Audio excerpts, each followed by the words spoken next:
नमस्कार।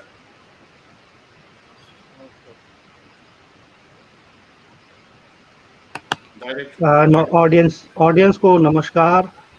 और हमारे वीबी दादा को, एम दादा को भी नमस्कार। और आज हम पार्ट 4 के साथ आए हैं, ब्लंडर्स ऑफ नेहरू पार्ट 4, और हम उसको प्रेजेंट करना चाहते हैं।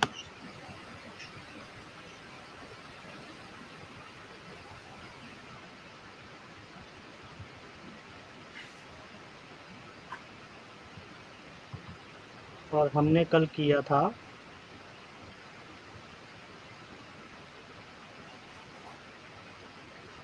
जो हमने कल महाराजा। किया था उसके बारे में बताना जरूरी है कि कल का जो जिस्ट यही था कि जम्मू कश्मीर की जो प्रॉब्लम है ना, the present problem which is still persisting in Jammu Kashmir is the brain child of our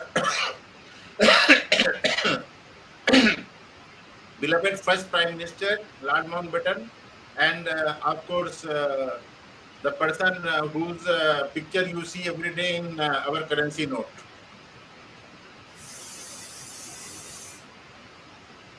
जी, और अब हम आते हैं blunder number 29।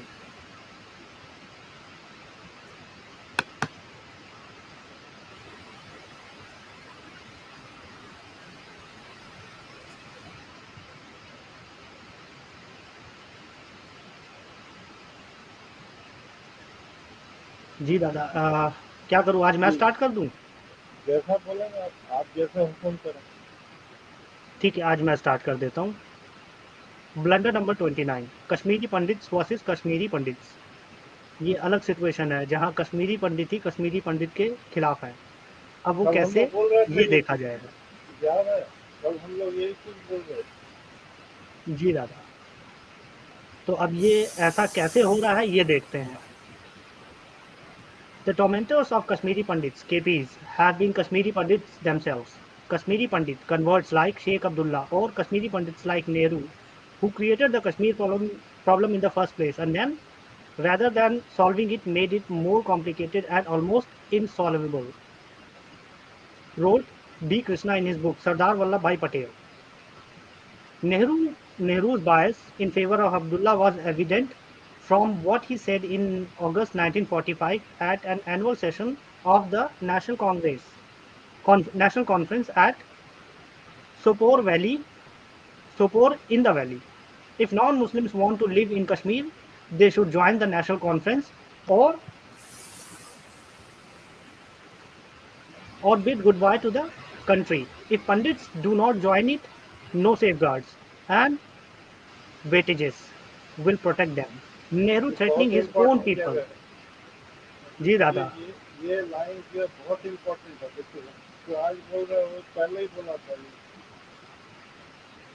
Nehru threatening his own. निकल जाओ। जी दादा, ये लाइन भी दादा थोड़ा सा एक्सप्लेन करेंगे? ये वाली लाइन काफी इम्पोर्टेंट है। नहीं, मैं तो ये बोल रहा हूँ कि आज की डेट में जितने भी कश्मीरी पंडित हैं वो खुलेआम क्यों नहीं बोलते कि फारूक अब्दुल्ला और नेहरू ने ये सब कुछ किया था। वो तो नेहरू की अभी भी चमचागिरी करते रहते हैं।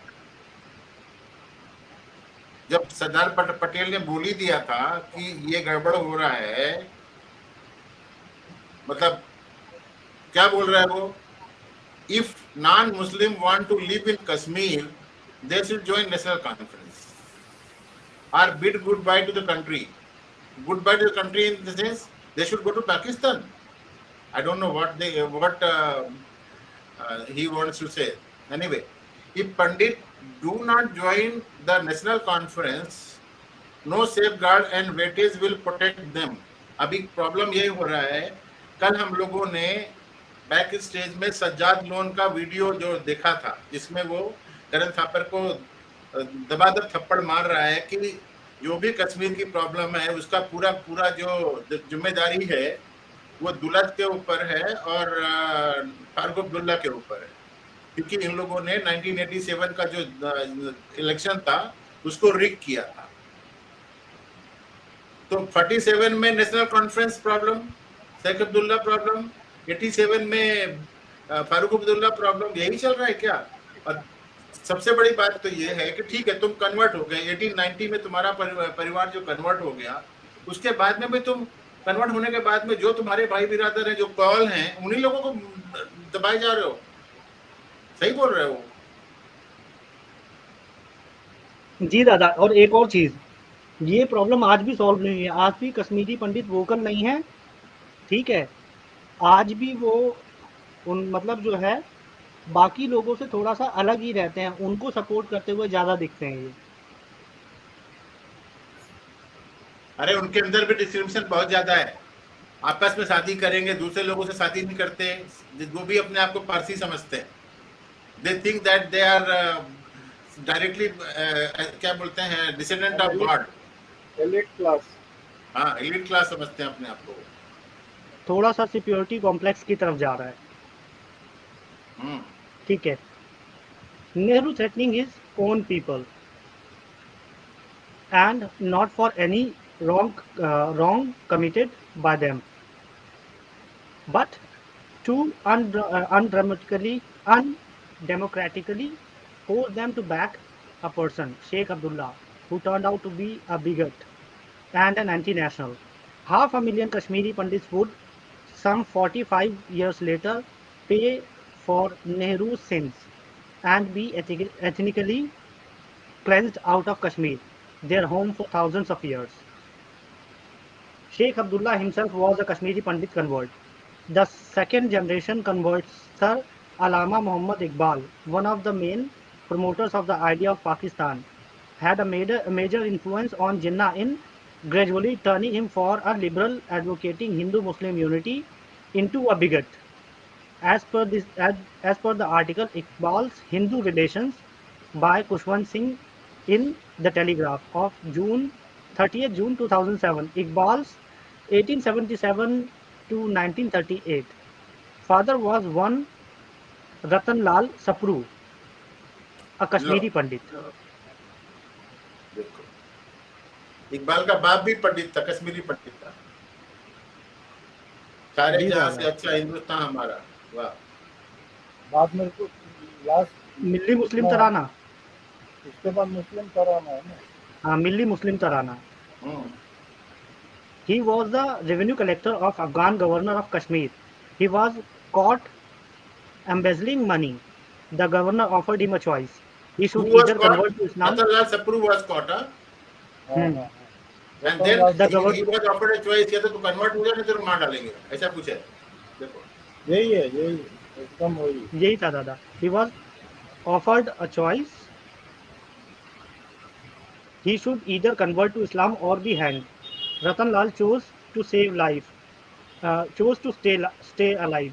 He was named Noor Muhammad after conversion. The Saprus disowned Ratan Lal and the Saprus disowned Ratan Lal and served all connections with him savoured savoured savoured savoured. Savoured and severed तोड़ all दिया, connections with him. तोड़ दिया। हाँ। Those who drove out the Kashmir Pandits from the valley also happen to be Kashmiri Pandit converts. Fundamentalist Islam is supremacist, intolerant, inhuman, and cruel like ISIS. The KPs yani Kashmiri Pandits have been their own worst enemies is highlighted by the following interesting historical episode.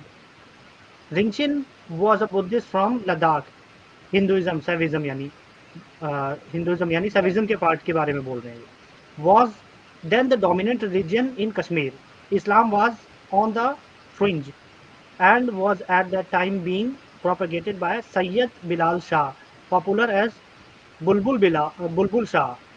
After Shahdev fled, the Dulacha left. And दुलाचा left. Fled and left, and Dulacha left.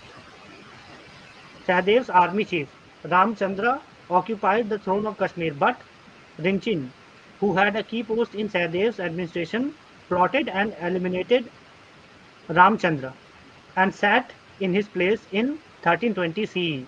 To pacify the यहाँ public, देखिए, provoked. यहाँ देखिए, यहाँ देखिए, Rinchen was a Buddhist from Ladakh, ठीक है। Shaivism was a dominant religion at that time. Islam was on the fringe.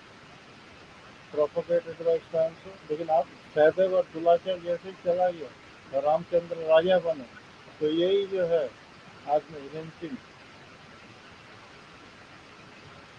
To ये क्या pacify the किया उस public समय? provoked by the misdeed, Ramchandra Rinchil occupied the married throne. Putrani. Rinchin, देखिए Rinchin who had a key post in Sardar administration plotted and eliminated Ramchandra. वही आज का नीम भीम वाला चीज क्या है? हाँ, मीम वाला यानी पुराना है ये। ये पुराना जो बीमारी है, टू नया पैसिफाई रूप द पब्लिक, लेकर आएगा। जी दादा, to pacify the public provoked by the misdeed, Rinchin married Kotarani, daughter of Ramchandra. As Kotarani's behest, discarding Buddhism, Rinchin adopted Shaivism to become acceptable to the public, but the Kashmiri Pandits refused to accept him as their fold, saying that his conversion was not feasible. A legend says they couldn't decide which caste to put him in.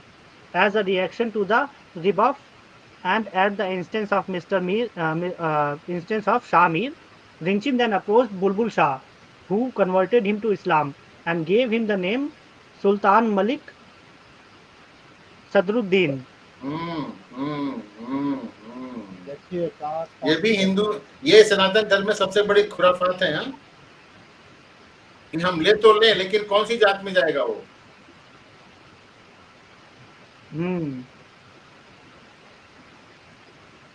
इस्लाम तो आराम से किसी को भी accept कर लेता है। चला गया, वो बन गया Sadruddin.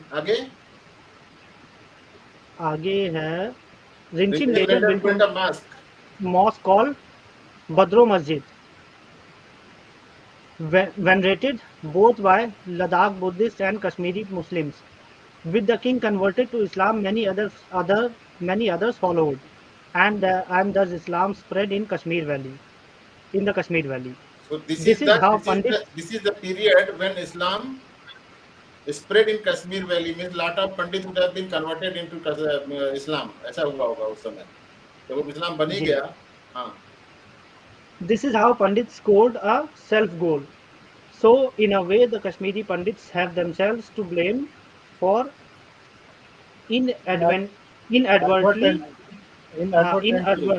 inadvertently giving a push to the Islamization of the valley. Though it was later state-backed campaign through preachings, patronage, incentives, torture, and forced conversions that reduced the Pandits from the overwhelming majority to a minority. एक minute, let us sum up the chapter like this. This chapter shows that Kashmiri Pandits are themselves to blame, as those who have forced them out of Kashmir were also once upon a time Kashmiri Pandit only. And the rigid system of Sanatana, which compelled Rinchin to convert into Islam, is also one of the reason. तुम्हारा ही तो कारण था जिसकी चक्कर में चला गया। जब वो बन गया, मुसलमान बन गया, तो फिर तो सबको काट करके मारेगा ना वो। और सप्रू साहब का तो देख ही लिया कि जो अपना सारे जहां से अच्छा गाने वाले हैं, उनके पिताजी ने क्या किया था। अफगानिस्तान में वो ट्रेजरी इंचार्ज थे, वहां पे घपला किया, तो उनको वहां के बादशाह ने बोला कि भाई ठीक है, तुमको अगर कन्वर्ट होना है तो कन्वर्ट हो, नहीं तो मरना है तो मर जाओ। तो कन्वर्ट हो गया।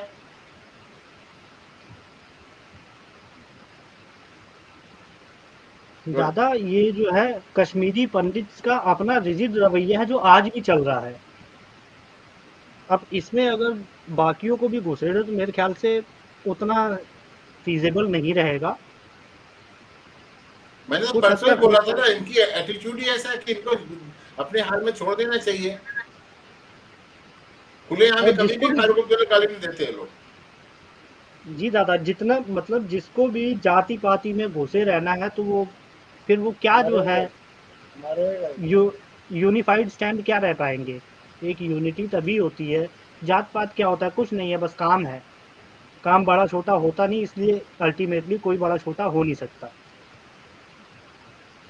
और फिर जो कॉन्सेप्ट है हिंदुइज्म में, अगर गॉड सबके अंदर है, तो वो फिर उस हिसाब से कोई भी बड़ा छोटा हो भी नहीं सकता है। बिल्कुल बिल्कुल। तो ये कॉन्सेप्ट के अगेंस्ट ही हैं ये लोग। Blunder 30, sidelining the one who could have tackled JNK. The matter of princely states was under the states ministry. मतलब ये कह रहा है कि जो जम्मू एंड कश्मीर प्रॉब्लम को सॉल्व कर सकता था उसी को साइडलाइन कर दिया, उसी को दरकिनार कर दिया।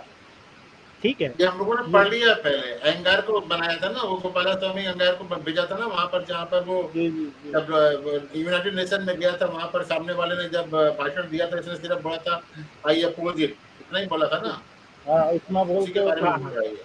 यहाँ इसीलिए लिखा हाँ है, very badly messed up India's case in United Nations. हाँ हाँ, ये वाला पढ़ा था। थोड़ा सा दादा साफ साफ क्लियर शब्दों में थोड़ा समझा दीजिए 2 लाइनों में, तो फिर ये जो है इस ब्लंडर का जो है ये कहने का मतलब है कि सरदार पटेल जो सॉल्व नेहरू कर सकते नेहरू थे। साहब को गोपाल स्वामी अयंगर से कुछ ज्यादा ही प्यार था, और हाँ दादा, उनको उन्होंने यूनाइटेड नेशन में भेजा था जब अपना वो रेजोल्यूशन लेके गए थे, और जब वो वहां पे पहुंचे थे, और जब पाकिस्तान का जो वो एमिनेंट ज्यूरिस्ट जो था, जो इंटरनेशनल कोर्ट ऑफ जस्टिस में भी कई बार जज रह चुके थे, जब वहां पर वो उन्होंने अपना पूरा भाषण दिया, और उस भाषण को देने के बाद में जब ये भाई साहब खड़े हुए तो इन्होंने सिर्फ यही बोला, आई प्रोटेस्ट, इतना ही बोल के रह गए। जो वहां पर पब्लिक देखने के लिए आई थी, जो इंडिया की पब्लिक वहां पर न्यूयॉर्क में रहती थी, वो लोग भी वहां पर थे, दे वर सरप्राइज्ड। तो अगर कश्मीर की प्रॉब्लम को पूरा का पूरा टैकल करने के लिए सरदार पटेल को दे दिया जाता, इंस्टीड ऑफ भाई साहब ये जो अहंगार साहब थे, जो जम्मू कश्मीर के मतलब मिनिस्टर विदाउट पोर्टफोलियो इनको बना दिया था, और बोला था तुम जम्मू कश्मीर की प्रॉब्लम को वो करोगे। अरे एक तमिलनाडु का बंदा जम्मू कश्मीर की प्रॉब्लम क्या सॉल्व करेगा? वैसे भी तो वो सर जो और एक चीज जो आदमी और तुम्हारे उसमें रह रहा है, महत्वपूर्ण चीज, तुम्हारी मर्जी पे जिंदा है, तो सर और एक महत्वपूर्ण चीज है, नेहरू साहब किसी को न कैबिनेट को कंसल्ट किए न किसी को बताए, ऐसे हाँ उनको भेज दिए। जी दादा, मेरे हिसाब से जो इनको अपना पक्ष जो रखना था वो ही नहीं रखा इन्होंने। केस जो स्टार्टिंग में था वहीं से वीक कर दिया, हालांकि वो फिर भी काफी हद तक पक्ष में हमारे फैसला आया, लेकिन हम लोग ये भी देखे कि यूएन जाने का जरूरत दूसरी ही नहीं बात, था। हाँ दूसरी बात ये है कि तुमने गोपाला स्वामी अयंगार को तो भेजा भेजा, उसमें इसको क्या क्या कहे के लिए भेजा था? शेख अब्दुल्ला को, वो भी तो था वहां पर, जी जी जी। और वो वहां पर जाकर के यूएस के एम्बेसडर के साथ में बैठ करके बड़ी बड़ी प्यारी प्यारी बातें कर रहा है कि हाँ ऐसा हुआ वैसा हुआ, ये हुआ वो हुआ। मेरे ख्याल से दादा इन्होंने जो कश्मीर केस था इसको स्पॉइल करने के लिए ये पूरा काम किया है, क्योंकि सारे प्रिंसली स्टेट्स लगभग वल्लभ भाई पटेल ने इंडिया के बैनर के नीचे ला दिए थे। एक ये केस टालते हैंडल गए, किया था नेहरू ने, वो ये है नेहरू टालते कश्मीर। गए ना, लास्ट तक फिर एक नया क्लॉज जोड़ दिए कि ये कंडीशन होना चाहिए। ठीक है दादा, तो ये 30 ब्लंडर तो आपने जो है वर्बली ही बता दिया है, ठीक है, कि पढ़ना है इसको। थोड़ा नीचे जाओ ना,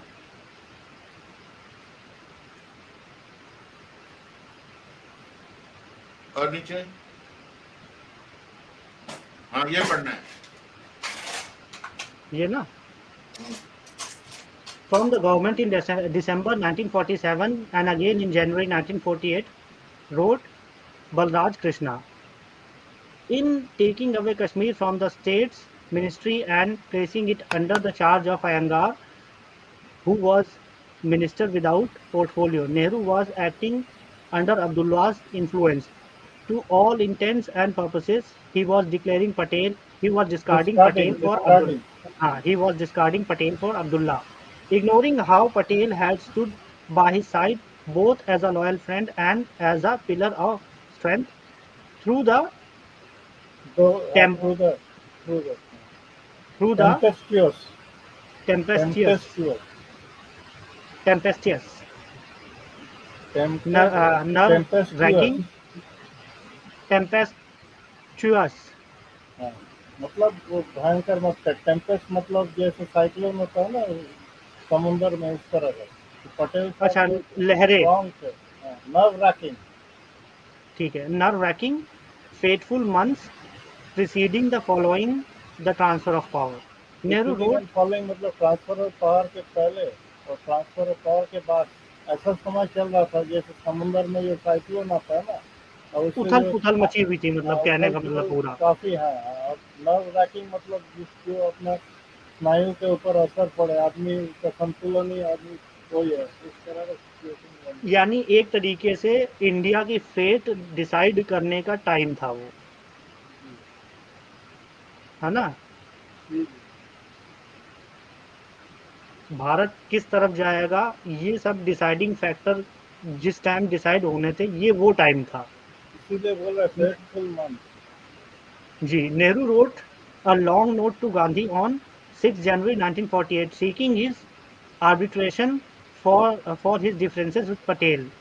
Gandhi referred to the letter to Patel. Patel responded to Gandhi. Just a minute. इतनी हिम्मत नहीं थी बेवकूफ के अंदर कि डायरेक्टली पटेल से बात करता। वो क्या कर रहा है, वो आर्बिट्रेटर को लिख रहा है, गांधी को लिख रहा है कि तुम समझाओ पटेल को।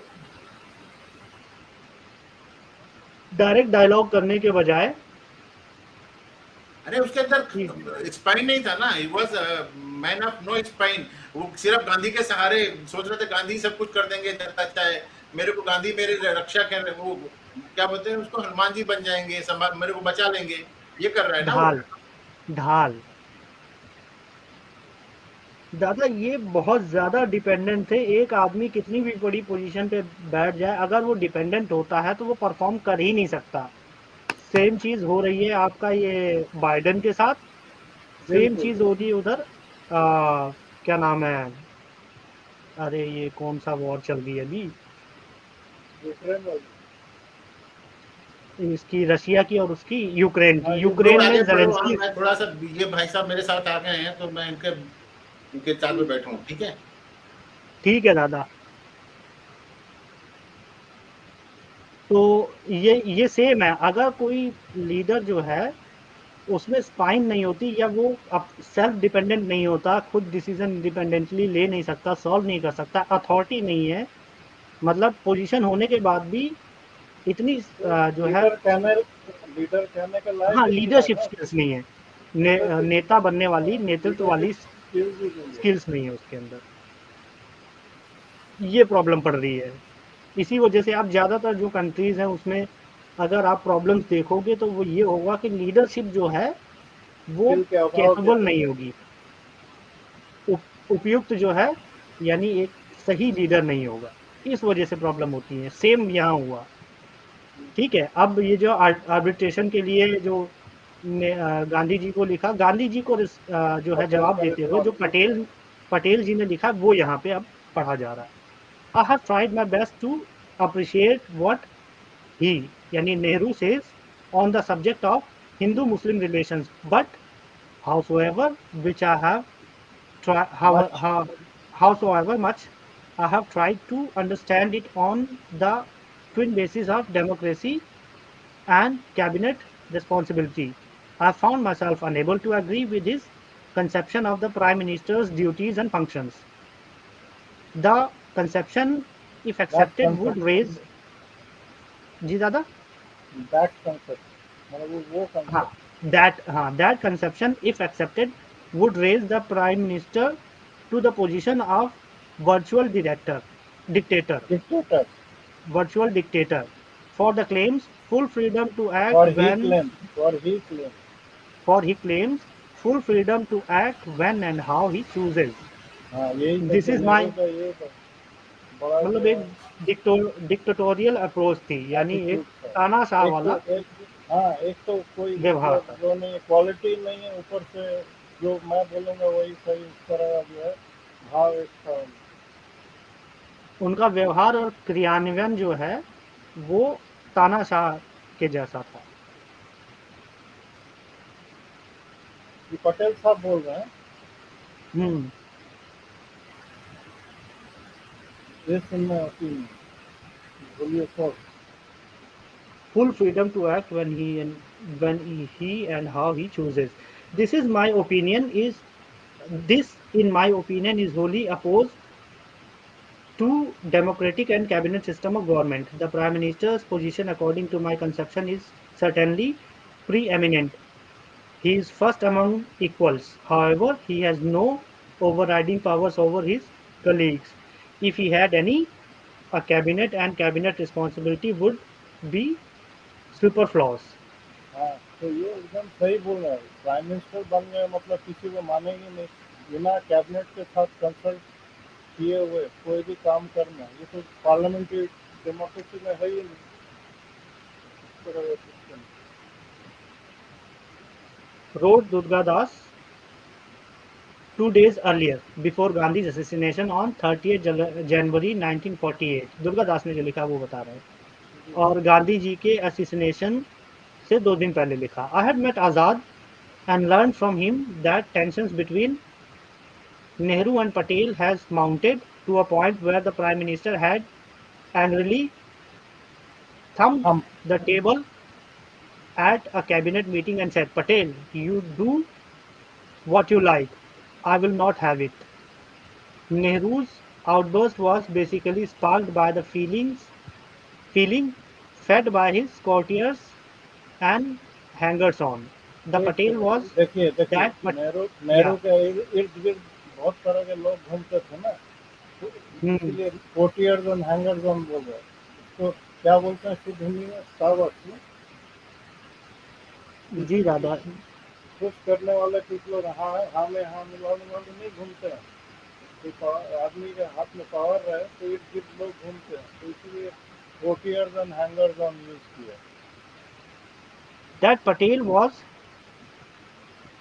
इन लोगों taking ने the दिमाग country में to डाला the है। that Patel was taking the country to the right. Now, what was wrong in taking the country to the right? Nehru took the country to dogs with his leftism and poverty perpetuating perpetuating perpetuating socialism. perpetua- perpetuating socialism. Ji. What I called on When I Patel, called, the, when I called when I Patel, called on Patel the following day, he told me that Nehru had lost his head, and he, for his part, has made up his mind not to stand the nonsense anymore. He said he was going to see Gandhi and tell him he was quitting. I said Bapu would never agree to let him go. Patel quietly replied, the old man has gone senile. मतलब He सच में हो wants गया। Mountbatten to bring Jawahar and me together.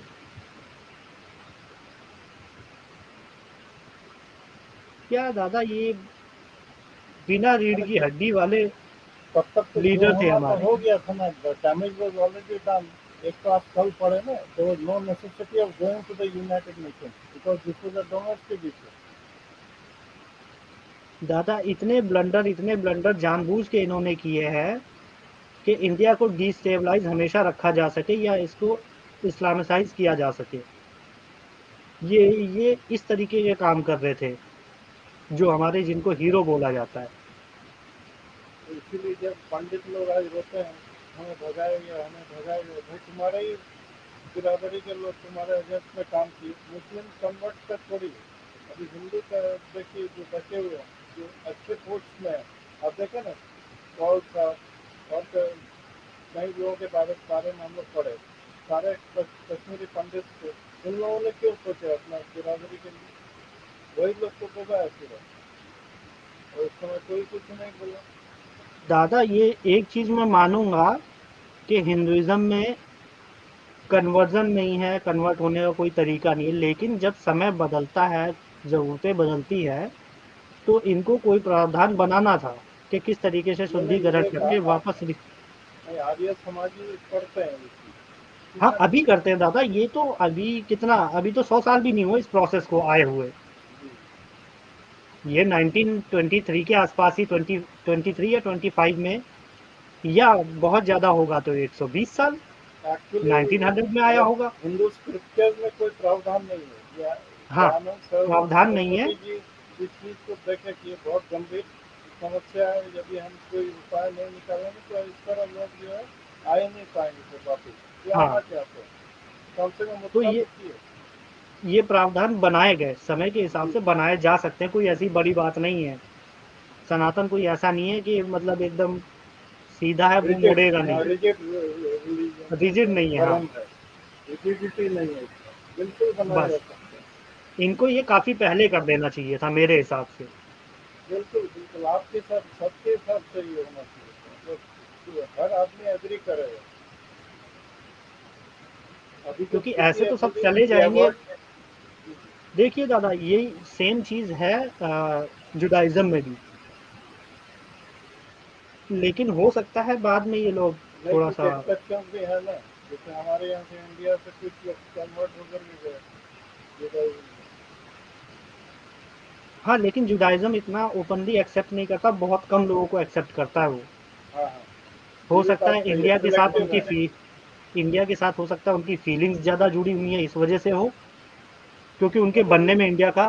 Political इसमें compulsion भी है कुछ, ये बाद हाँ, में ये समझाऊंगा मैं नहीं, आपको। दूसरा दादा कुछ हिस्टोरिकल रिलेशंस भी हैं उसके साथ, नहीं क्योंकि वो तो उसकी है, आज़ादी में अहम भूमिका रही है अरे वो है, इंडियन सोल्जर्स की। तब तो मास स्केल में इंडियंस ले जाते हैं, लेकिन सिलेक्टिवली ले जाते हैं, ये भी आप ध्यान कीजिए, देखिएगा, सिलेक्टिवली ले जाते हैं। आप अप्लाई कीजिए ना, आपका रिजेक्ट हो जाए। पारसी लोगों के साथ भी यही। जी दादा, अब आगे बढ़ जाता हूँ मैं ना। Before Gandhi could have before Gandhi could resolve Nehru Patel differences, he was assassinated on 30th January 1948. That forced Nehru and Patel together for the sake of the nation and to honor the request of the departed soul Gandhi. Patel sacrificed himself. Patriotically speaking, Patel should not have given way to सेंटिमेंटालिटी। sentimentality given way to sentimentality upon Gandhi's death, and for the sake of the good of the nation, he should have fought out Nehru to its logical end. एकदम सही बात है। अब तो गांधी के मौत के बाद जो है, ऐसा मतलब मायूस हो गए कि नेहरू के साथ हाथ मिला लिए, ऐसा होना ही नहीं चाहिए था। यदि वो आयरन मैन थे तो क्यों नहीं फाइट किए नेहरू के साथ? ये सब गलती आपका, आप लीजिए अपने सर पे इसकी। जब मैं मना जी किया, दादा, सुना नहीं। ये सोच रहे थे कि गांधी मर गया, उसके साथ देश भी मर गया है। ये कैसा ये सोचे थे? हम हाँ, बोलते इनका हैं। ये। मुझे लगता है गुजरातियों की टेंडेंसी होती है। हाँ, बीच रास्ते में नाव डुबा देते हैं। नहीं नहीं, ये कहीं पर मैं स्टैंड नहीं जहाँ लेते। जब इनका लगता है कि यार हमारा बिगड़ने वाला है, अगर गांधी अगर इनको बोल देते कि तुम पॉलिटिक्स से बाहर निकल जाओ, तो क्या करता है? सारा का सारा रह जाता है ना, जरा जरा यार। जी जी, दादा ये रिएक्टिव है, बात आपने सही कहा। ये रिएक्टिव अप्रोच है। दैट्स वो इट। उनके जीन्स में कुछ गड़बड़ है यार। वो क्या बोलेंगे? अभी जैसे मोदी है, मोदी को लगता है कि हम लोग एक्सपेक्ट करते हैं कि Modi should take this and that, but he is, अभी वो पटेल को भी बोलता है, आयरन मैन बोलता है, पटेल की पूजा करता है। दैट मीन्स यू आर 75% कांग्रेसी ओनली ना। जी जी, गांधी ठीक है जी दादा, की भी आगे बढ़ते पूजा हैं। करते हैं, पटेल की भी पूजा करते हैं, और सबका तारीफ करते हैं। दोनों चीजें कैसी हो सकती है? गांधी और पटेल दो अलग अलग तरीके की ideology. Poles apart, poles apart. मैं ये हाँ, बोलता हूँ, how you can make a person who does not have spine so great that he is called as Iron Man? क्या मतलब है? तुम स्टैंड तो ले नहीं सकते थे। 15 में से 12 लोगों ने तुम्हारे को वोट दिया था, फिर भी तुम गांधी कहने पर चले। गांधी ने तुम्हारा करियर बनाया था क्या? इसलिए बोल रहे हो सर, देखिए, patriotically speaking, Patel should not have given way to sentimentality upon Gandhi's death, and the sake and for the sake of the good of the nation, he should have fought out Nehru to its logical end. बिल्कुल ठीक है सही दादा, बोल आगे रहे पढ़ता हूँ। दैट्स हैं। It. He should have marshalled all his forces, unseated Nehru, saved India from the depths to which Nehru had ultimately condemned it to, and taken India towards the heights like only he could have. Notably,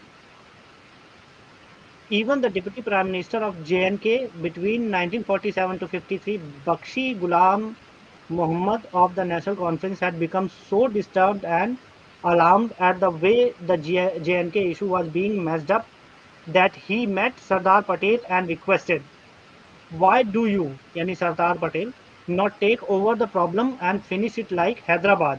Patel replied cryptically, "You go to your friend Nehru," यानी नेहरू की तरफ इशारा करा उन्होंने, "and tell him to keep his hands off Kashmir problem for 2 months and I'll undertake to solve it."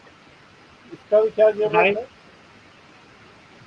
वो क्या भी दादा? अपने ऊपर नहीं, वो अपना बोल रहा है ना, नेहरू के पास जाओ तो बोलने का दरकार क्या है? तो डायरेक्टली कुछ कर सकते थे। यदि आयरन मैन थे तो नेहरू को नहीं मानते हो, बोलते कि पूरा चीज आप गलत कर रहे हैं। ये तो बोले ना, ये पूरा अनसीटेड नेहरू, पहले आप पढ़े ना। Writes Rajmohan Gandhi in his book Patel Alive. Patel was as strongly against the reference to the UN and preferred timely action on the ground. But Kashmir was Jawaharlal's baby by now, and Vallabhbhai did not insist on his prescriptions when, at the end of December, Nehru announced that he had decided to go to the UN. Jawaharlal obtained Mahatma's reluctant consent. Patel's misgivings were amply fulfilled after India invited the UN assistance. Jayaprakash Narayan, who had been pro Nehru and anti Patel, and At this, had this to admit later, Kashmir issue being left to Nehru proved to be unfortunate for the nation because ये after of thought है, जयप्रकाश नारायण का after हाँ thought है। After thought है, बाद का है ये, उस टाइम नहीं हाँ, कहा है। नहीं तो ये पहले तो प्रो नेहरू थे, एंटी पटेल थे। मतलब जब ये सारी चीजें प्रॉब्लम उन्होंने देखी तो बाद में रियलाइज हाँ, किया और हाँ, ये बोला, बाद में उसको उनको एहसास बिल्कुल हुआ तो बिल्कुल। इन्होंने बोला है बाद में, बिकॉज देखिए, ऑफ ये सब पढ़ने से नेता लोगों का जो पर्सनालिटी है, या उन लोग का जो काम करने का तरीका, सोचने का तरीका, सब उजागर हो रहा है धीरे धीरे।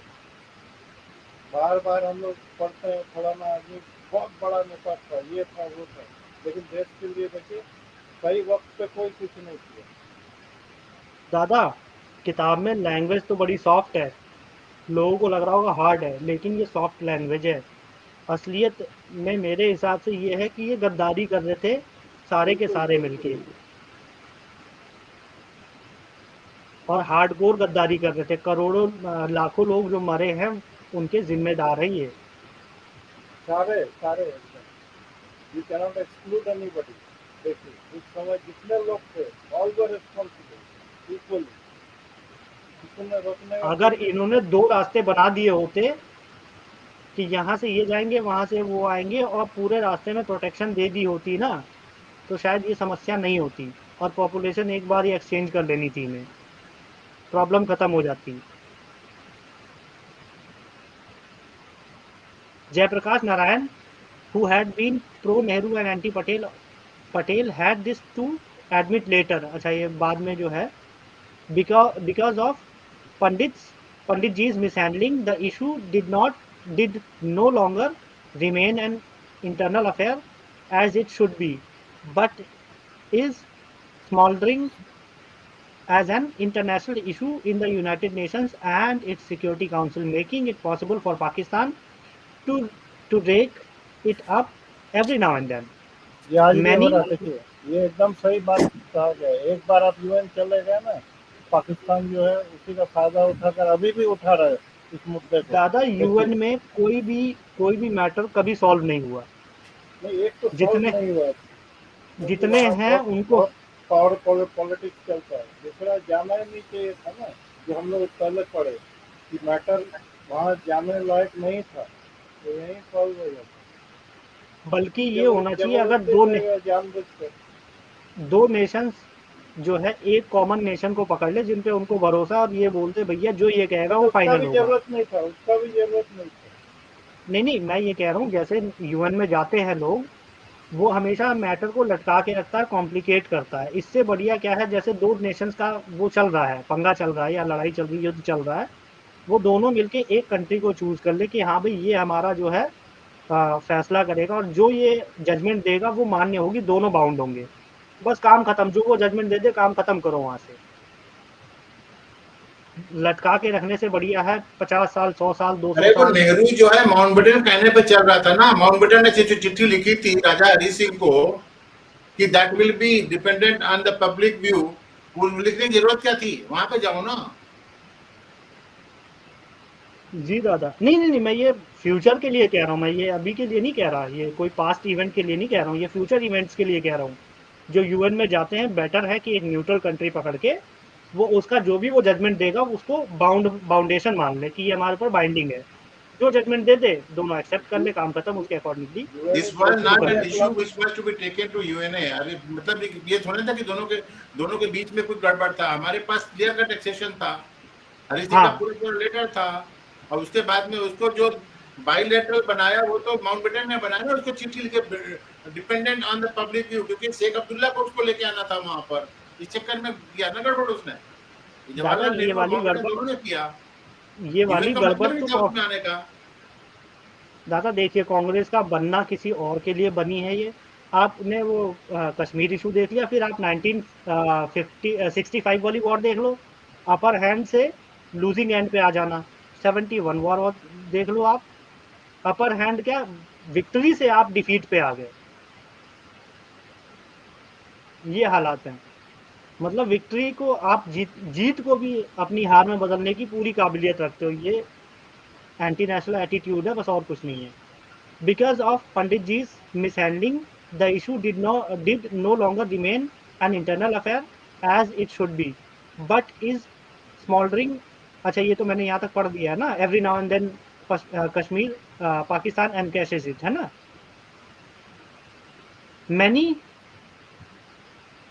many a veteran leader in the country maintains that he had the matter that that had the had the matter. matter been handled by the Sardar, he would have found a satisfactory solution and thus prevented it becoming a Perennial. perennial, perennial headache for us and a cause of bitterness and animosity between India and Pakistan. Sardar Patel तो perennial क्यों had, बोल रहे हैं? Perennial क्यों बोल रहे हैं? बार बार पाकिस्तान इसी मुद्दे को उठाता है ना, तो पेरेनियल हेडेक है। हाँ, ये हमेशा का सरदर्द है ये। Sardar Patel had reportedly remarked to H.V. Kamath, Kamath and had Nehru and Gopalswamy Iyengar not made Kashmir their close preserve, separating it from his portfolio of home and states, he would have tackled the problem as purposefully as he had already done for Hyderabad. Sardar Patel had told Air Marshal Thomas Amherst, Elmhurst, Amherst ही Elm पढ़ते हैं ज़्यादा, Elmhurst, हाँ वही, Thomas Elmhurst.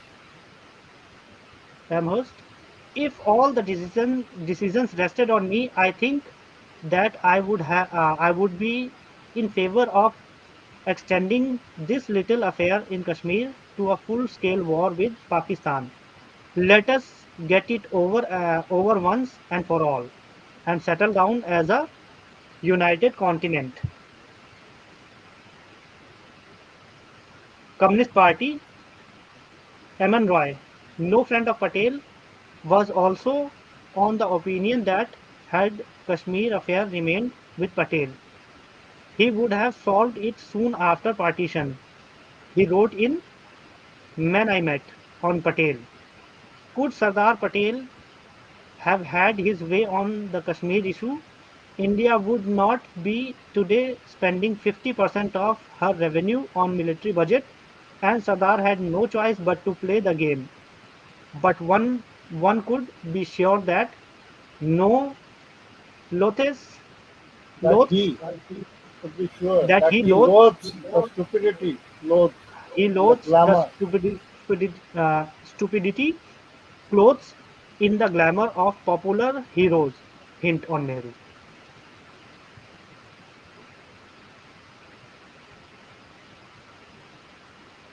हाँ दादा, इस पे बताइए। तो इसमें भी देखिए वही। अच्छा नहीं नहीं, वो जो अभी हाँ हाँ, कंप्लीट किया पहले है वाला। हाँ, उसका पहले वाला। मतलब एक छोटा सा वो आप दे दो कि वो पूरा चैप्टर था किस बेसिस पे। नहीं, चैप्टर में यही था कि दादा जैसे समाप्त किए, उसी को दोहराया गया दोबारा कि पटेल के हाथ में यदि रहता और पटेल काइंडली एक्ट करते तो ये चीज़ नहीं होता ना। न पाकिस्तान अटैक करता, न कोई दूसरा, मतलब ये कश्मीर लेकर के आज ये हमेशा हमेशा के लिए ये सरदर्द बना हुआ है।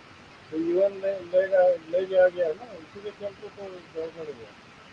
सर दादा, हैदराबाद वाला केस इनके सामने था जो पटेल ने सॉल्व कर दिया हमेशा के लिए। तो ये तो किसी वो अब किसी को इंडिया का पार्ट है। बताया भी नहीं, ये किसी को बताया भी नहीं।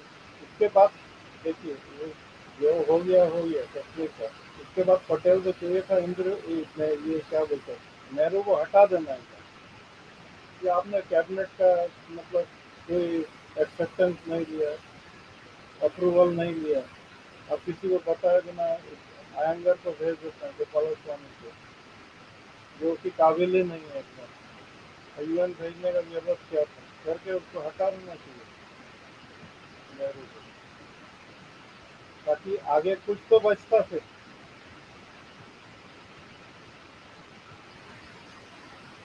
जी दादा। और माउंट आज बैटन हम के प्लान पर चलना, मतलब पटेल तो समझ ही रहे थे कि नेहरू जो माउंट बैटन के साथ हाँ में हाँ मिला रहे हैं, तो उनको तो भनक लग गया था, फिर भी वो क्यों इतना अलर्ट नहीं थे, ये भी समझ में नहीं आ रहा। तो हो ही नहीं सकता कि पीठ पीछे पूरा ही काम हो रहा होगा, किसी को पता ही ना हो। ये भी मतलब तर्क जो है, आई कैनॉट टेक इट। आप ही ठीक बताओ है ना। दादा। फिर नहीं, आपने लगभग बता गांधी दिया जी है का कि सपोर्ट था पूरा, कैसेट सपोर्ट तो गांधी जी का था ही पूरा खेल में। जी मौत के बाद फिर वो जो लिख रहा है पटेल बहुत मायूस हो गए, ये सब नौटंकी है और क्या है। नहीं लिख रहा है कि उस समय नेहरू को निकाल देना चाहिए था, कि आपको वजह से ये सब हुआ, तो आप वहाँ उस कुर्सी पर बैठने के लायक ही नहीं है, उतना दम नहीं था उनमें।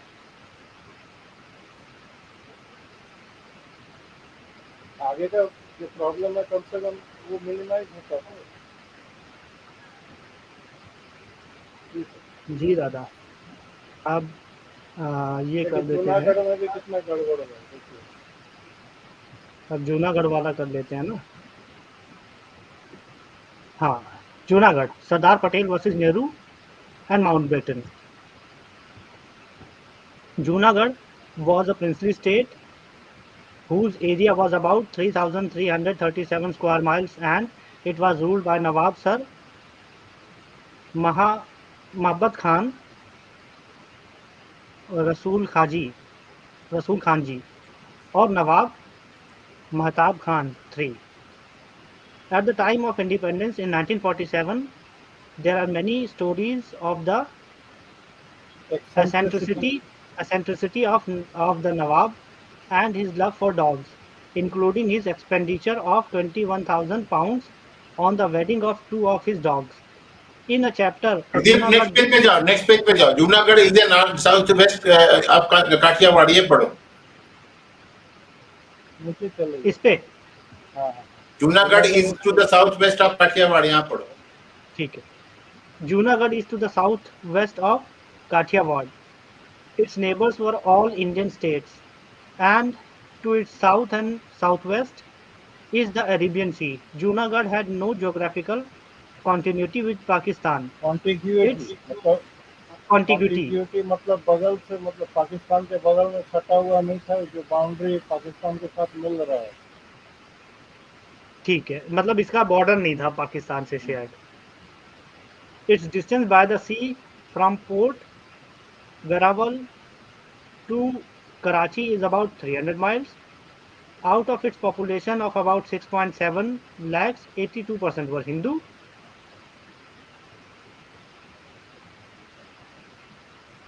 The people of the state desired merger with India. However, the Nawab signed the instrument of accession in favor of Pakistan on 15th August 1947. He was aided by his Diwan, Sir Shahnawaz Bhutto. Father of the late prime minister of Pakistan Zulfikar Ali Bhutto. अच्छा, ये भी गद्दारी कर रहा था। क्या who was बोल रहे हो क्लोज मैं टू आपको? जिन्ना, मतलब अपना मुस्लिम रिलीजन दिखा रहे थे कुल मिला के ये।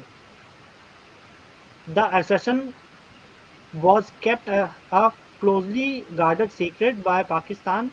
Jinnah had reckoned that if sufficient time passed before the matter became known, India would accept the accession as a fate fate as accompli a, मतलब जो हो चुका है as a उसको तो fate आप वापस, accompli.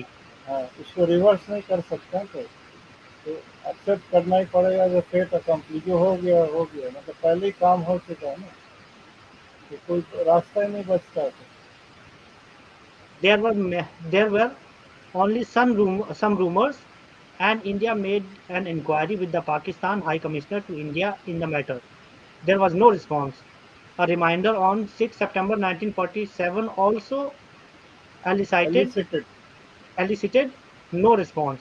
It was only on 13 September 1947, about a month after the accession, that India was informed that Pakistan had accepted Junagadh's accession, and he had and and had, had also signed a standstill agreement. ये कैसे? अगर accession हो गया तो standstill agreement क्यों नहीं करेंगे फिर? हुआ नहीं है, पाकिस्तान के साथ विलय कर लिए थे ना, पीठ पीछे, किसी को पता ही नहीं चला। ये क्लोजली गार्डेड सीक्रेट था, पड़े ना।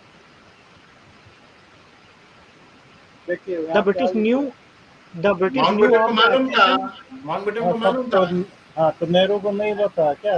जरूर बताया होगा, इतने दोस्त थे दोनों। The British knew of the accession earlier but had kept quiet. Mountbatten promptly recognized Junagadh as Pakistani territory and advised so to the king in his report. He even stated in his report, "My chief concern as Governor General was to prevent the Government of India from committing itself on the Junagadh issue of an act of war against to an actor what was now Pakistan territory." Mountbatten revealed, "Pakistan is in no position even to declare war, since I happen to know that the military commanders, British, at the top level at the time, have put it to them in writing that declaration of war with India can only end in the inevitable and ultimate defeat of Pakistan." Mountbatten was least concerned that Junagadh, a Hindu majority state which was not even a border state, had acceded to Pakistan.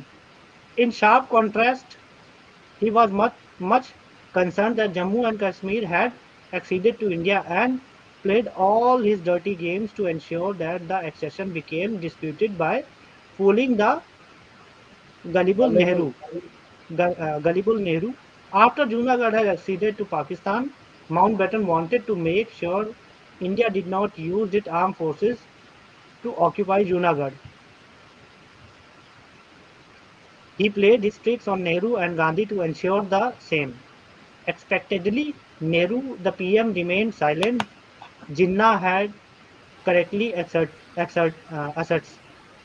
correctly assessed that an ever indecisive and vacillating Nehru would only indulge in his usual international situation and international reaction, high talk, but would again, as usual, soft pedal the whole matter into or in order to avoid taking any decision or action. As for Lord Mountbatten, the cunning Jinnah knew Mountbatten would not allow India to take any precipitate, precipitate, precipitate, any precipitate, action, precipitate action. All that Jinnah wanted was that there should be no physical action from India's side. Gandhi, being a pacifist and more concerned about his Mahatma label and its associated brand of non-violence, never considered appropriate action to gain back Junagadh. Given Nehru-Gandhi action, only Sardar Patel could have been the rescuer. देखिए, अब देखिए क्या है। Sardar Patel, rejected Nehru's soft peddling in the suggestion that it should be desirable for us to send a message to the British government about the Junagadh affair, with a polite comment. I'm not quite sure whether we need say anything to the British government at this stage. Patel was not willing to let India revert to the pre-independence years and allow the British to play their earlier partisan role, which was pro-Muslim and pro-Jinnah. Sardar Patel, Sardar Patel vehemently, vehemently. vehemently objected to the forcible dragging of over 80% of Hindu population of Junagadh into Pakistan by accession defense of all democratic Defiance, principles. defiance In of what? defiance of all democratic principles, Jinnah and Mountbatten had failed to factor in the fact that if there were pacifists on India's side, unassers- uns- unassertive Assertive, on India's interests like Gandhi and Nehru, whom they could manage, fool around, and and outmaneuver. outmaneuver. Outmaneuver. There was also a wise don't meddle Meddle with with us, us. Iron Don't Man. meddle with us.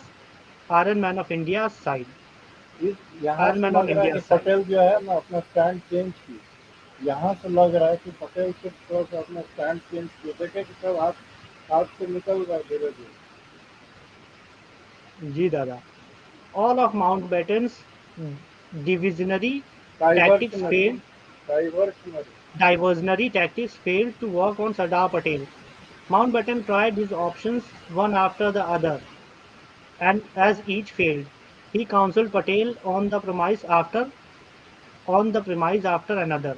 Advice, world opinion, adverse, needless, adverse, adverse, adverse world opinion, needless war, war when so many urgent tasks remained attain, demanded attention, attention. demanded attention. Why not refer the matter to the UNO if देखिए, at all necessary? Use only the Central Reserve Police, not Indian Army.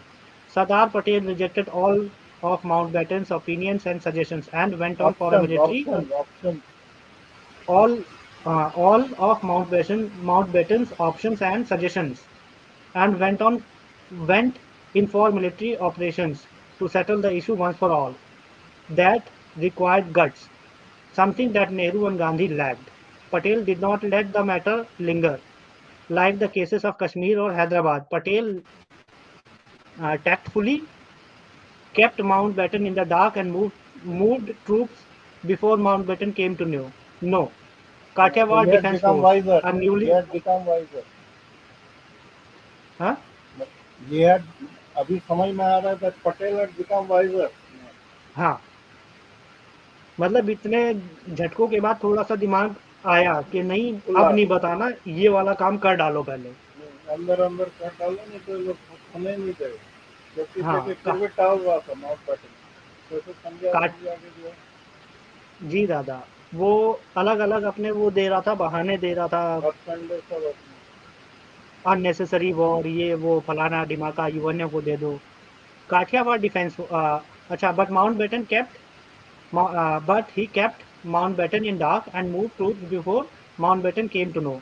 Kathiawar Defence Force, a newly created command of Indian troops, was first deployed in the territory adjoining Junagadh, and then it occupied Babadia Ward and Mangrol, which Junagadh had claimed as its territory. Sardar planned and executed the Junagadh operation so well that the Nawab of Junagadh fled to Pakistan on 26 October 1947, leaving the state to state to Shanawaz Bhutto, who, facing collapse of the administration, invited India on 7th November 1947 to intervene and left for Pakistan on 8th November 1947. The Indian Army moved on 9th November 1947 and Sardar Patel arrived to a grand reception on the Diwali day of 13th November 1947. The Nawab fled with his dogs, वो ठीक है, emptying revise ठीक है, वो सब जो है the ज़्यादा Nawab इंटरेस्टिंग नहीं। The Nawab fled with the dogs and dog emptying अपना the वाइफ एक वाइफ treasury छूट of गई थी. cash and valuables. Leonard mostly recounts in the last days of the British Raj. The Nawab ठीक had है. already fled Pakistan in his private plane. He ram crammed abroad aboard as many aboard of he crammed aboard as many of his dogs as he could, plus his four wives. One of them discovered at the last moment that she had left her child behind in the palace and asked the Nawab to wait while she fetched her. While she fetched her, the moment she left the airfield, the Nawab loaded in two more dogs and took off without his wife. Wrote V. Shankar. But he, Sardar Patel, contend content with two had to contend with two important factors, one of them being Lord Mountbatten. Sardar had to be particularly patient because very often Lord Mountbatten succeeded in existing Pandit Nehru's sympathies for his point of view. He has convinced that in this matter of national importance, police action could not be ruled out in the case of Hyderabad, and that the threat of its accession to Pakistan must be removed at all costs. As regards Junagarh was not he prepared was for not any compromise. in Junagadh, he was not prepared for any compromise and finally succeeded in evolving and executing his own plans despite Lord Mountbatten's counsels against participating matters for his precipitating precipitating in precipitating sorry precipitating matters. precipitating matters or his suggestions of a plebiscite plebiscite under UN ऑस्पिसेस. auspices. He, Sardar, remarked with a twinkle in his eye, "Don't you see we have two UN experts, one the Prime Minister Nehru and the other Lord Mountbatten, and I have to steer my way between them. However, I have my own idea of plebiscite. You wait and see."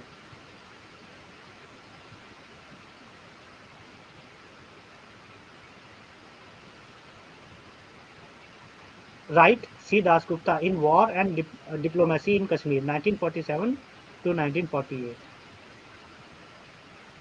At the end of September 1947, the Indian government decided that a show of force was unavoidable. Sardar Patel pointed out that by sending its armed personnel into Babriawad, Junagadh had committed an act of war against India. The princely state, which had acceded to India, had a right to expect that India would protect them against aggression. A weak posture would undermine India's standing with the princely states and would have repercussions in Hyderabad, where the Nizam had holding out against accession. In fact, to lead him off from his heading in an effort to head him off from his course of action, Mountbatten suggested lodging. lodging a complaint to the United Nations against Junagadh's act of aggression. Patel observed that possession possession was 9/10 possession was of the law. nine tenths of the law, and he would in no circumstances lower India's position by going to any court as a plaintiff. The Governor General asked him whether he was prepared to take the risk of an armed clash at Kathiawar leading to war with Pakistan. The Deputy Prime Minister Sardar Patel was unmoved. He said he was ready to take the risk. Sardar was really a Sardar. He lived up to this title. इतना Without इतना Sardar, गर्मी क्यों दिखा रहा था वो? कहाँ पे दादा? जूनागढ़ में सरदार इतनी गर्मी क्यों दिखा रहा था, जब कश्मीर में क्यों क्यों ठंडा पड़ गया था फिर वो? दादा पुरानी चीजें देख देख के समझ गया था कि ये तो सारा ही जा रहा है। गर्मी निकल आई होगी अंदर से पूरी। तो उसने कहा ये भी जाएगा, धीरे धीरे करके सब चला जाएगा, क्योंकि चेन ऑफ वो होता ना, चेन ऑफ रिएक्शन हो जाता कई बार, नहीं, इस उसमें वजह मुझे से। लगता है, what I feel is that Sardar would have been having tacit support of Mahatma Gandhi in case of Junagarh. हो सकता है, दादा कह नहीं समझे? सकते जब तक। नहीं तो इतना स्ट्रॉन्ग एक्शन। अभी ये तो साइमल्टेनियसली दोनों चल रहा है ना, ये जूनागढ़ भी चल रहा है, कश्मीर भी चल रहा है।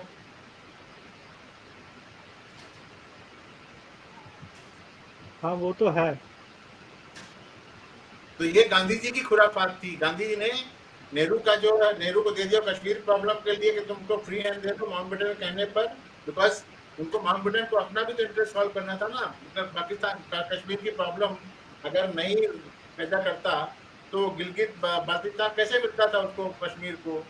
इसके लिए उसने वहां पर तो फौजें घुसेड़ दी, और उसके बारे में इधर बोलता है यहाँ पे फौजें घुसेड़ने के लिए मेरे को परमिशन लेनी पड़ेगी, इधर करना पड़ेगा, उधर करना पड़ेगा। वहां पे तूने फौजें घुसेड़ी ना, वही तो कमांडर इन चीफ था।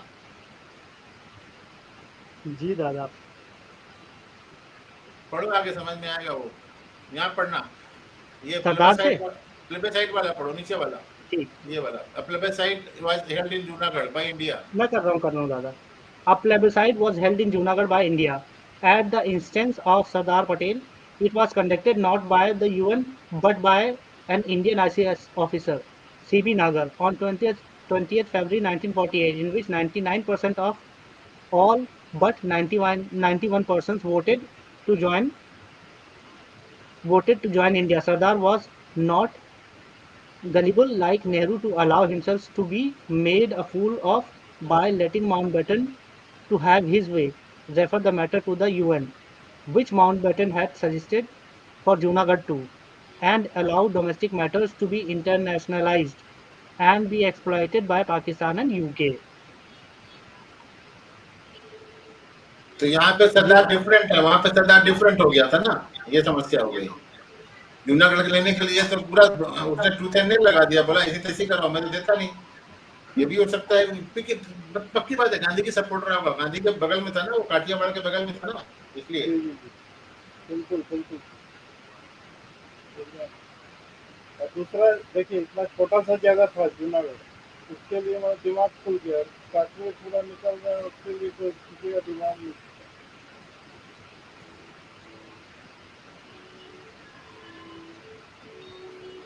जी दादा।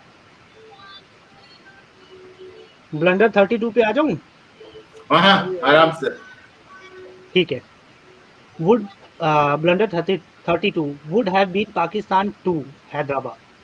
ये पाकिस्तान 2 हो सकता था, Hyderabad state within state हो जाता, यानी different different state within state. Within state भी नहीं होता, विद इन स्टेट प्रेमाइसिस हो जाता। Historical background and status at independence. The state of Hyderabad was founded by Mir Qamaruddin Chin Qilich Khan. ये कौन से टाइप का खान है भाई? Qilich Khan, son of Aurangzeb general Ghazi uddin Khan Firoz Jung, who traced his job, ancestry to Feroze Abu Bakr। Job लिखा है। फिरोज जॉग जॉब। और जंग। हाँ हाँ, जंग भी इनके नाम होते ना, इसलिए मैं जंग पढ़ गया। Feroze Jog, who traced his ancestry to Abu Bakr, the first Khalifa। The state of Hyderabad first came under the paramountcy of the British in 1970, in 1766। 1766. However, breaking his treaty with British, the Nizam allied himself with Hyder Ali of Mysore in 1767. The joint forces were defeated by British in 1768, and Hyderabad state again came under the paramountcy of the British. In 1799, the Nizam helped East India Company defeat Tipu Sultan. Nizam Mir Uslam Ali Khan, the seventh Nizam, ruled the state at the time of independence. He was granted the title faithful ally of the British government. At the time of independence, Hyderabad was a premier state with an area of about 2,014 2,14,000 square kilometers, population of 16 million, and an annual revenue of 26 crores. It had its own coinage, paper currency, and stamps. 85% of its population of 1.6 crores was Hindu. However, the army, not the police.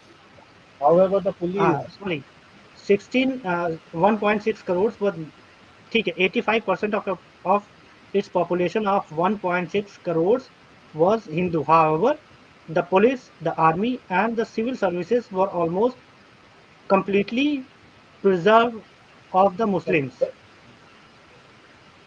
ठीक है, preserve of the Muslims. Even in its legislative assembly set up in 1946, the Muslims were in majority, despite forming a mere 15% of the population. ये इसी type की चीज मांग रहे हैं India में भी Mhm. कि राज हम करें. Soon, soon after the announcement of June of 3rd June 1947 plan or the Mountbatten plan of the partition of India, Nizam declared on 12th June 1947 that he would neither join India nor Pakistan but would remain independent. He wanted to secure the dominion status for his state from British, like the one proposed for partitioned India and Pakistan, although the same was not allowed for any princely state. Razakars and Nizam, a, finan- a financial Muslim organization, Financial नहीं, fanatical, हाँ, fanatical, a, fina- a fanatical, fanatical. हाँ, a fanatical Muslim organization, at Ittihad ul Muslimin, headed by one of Qasim One Rizvi, headed by one Qasim Rizvi, had been forming trouble. They came to be fomenting known trouble. as the uh, Qasim Rizvi had been fomenting fomenting trouble. They came to be known as the Razakars. At the instance of Qasim Rizvi, Nizam appointed Mir Laik Ali as Prime Minister and President of his Executive Council. Laik Ali was a Hyderabad businessman who had also been a representative of Pakistan at the UN till September 1947.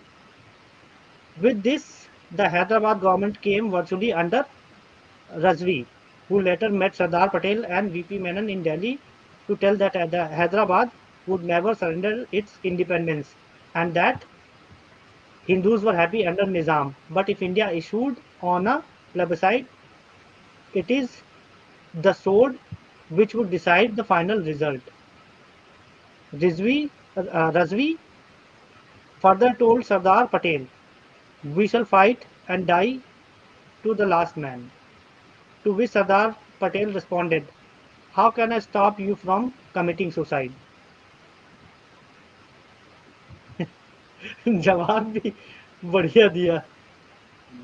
In his speeches in March 1948 and later, Qasim Rizvi exhorted the Muslims to march forward with Quran in one hand and a sword in the other to hound out the enemy. He declared that for the 45 million Muslims in India would be our fifth columnist in any showdown. Rizvi challenged that if the Indian Union attempt to enter Hyderabad, it would find nothing but the bones and ashes of 15 million Hindus residing in the state. He boasted on 12th April 1948 that the day is not far off when the waves of Bay of Bengal would be washing the feet of our sovereign, and that वही तो he would. बोलता रहता है ना वो. हाँ, आज भी तो वो चल रहा है, आज खत्म थोड़ी ना हुआ है. हम्म. अब रजाकार का बेटा बोल रहा है AIMIM का, हम्म. hoist the Asaf Jahi flag on the Red Fort in India. Razakars continued their criminal anti-Hindu activities. At the suggestion of his British and Muslim advisors, the Nizam had planned out several ways to strengthen his position. Acquired port facilities in Goa from Portugal, getting approval from a rail corridor from Hyderabad to Goa, taking mine leases and mineral-rich bastard in in mineral-rich bastard Bastar. Bastar Bastar Bastar जो बस्तर छत्तीसगढ़ में naxalite area. ठीक है दादा।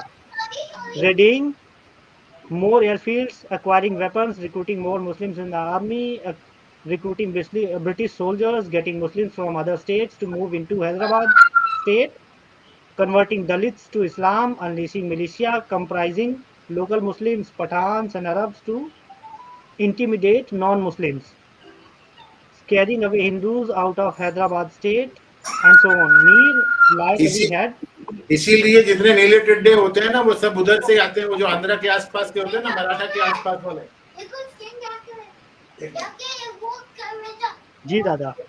Mir like Ali had baffled and boasted, if the Union government takes any action against Hyderabad, 100,000 men are ready to join our army. We also have 100 of bombers in Saudi Arabia ready to bomb Bombay. ये bluff Ready किया to था, bomb देखिए Bombay? Mir Laik With Ali had bluffed and boasted, मतलब bluff किया और मतलब boast किया कि यदि यूनियन गवर्नमेंट मतलब गवर्नमेंट ऑफ इंडिया कोई एक्शन लेता तो और भी 1,000 लोग रेडी हैं ज्वाइन करने के लिए आर्मी, और ये सऊदी अरेबिया के 100 बॉम्बर्स रेडी हैं जो बॉम्बे को बॉम्ब करके उड़ा देगा, ऐसा मतलब हाँ, डरा है। इनके बाप वहीं होते हैं ना, इन सालों के बापों के पास छोड़ दिया जाना चाहिए इनको, कि जाओ अपने बापों के पास, वो थूकेंगे नहीं इनके मुंह पे।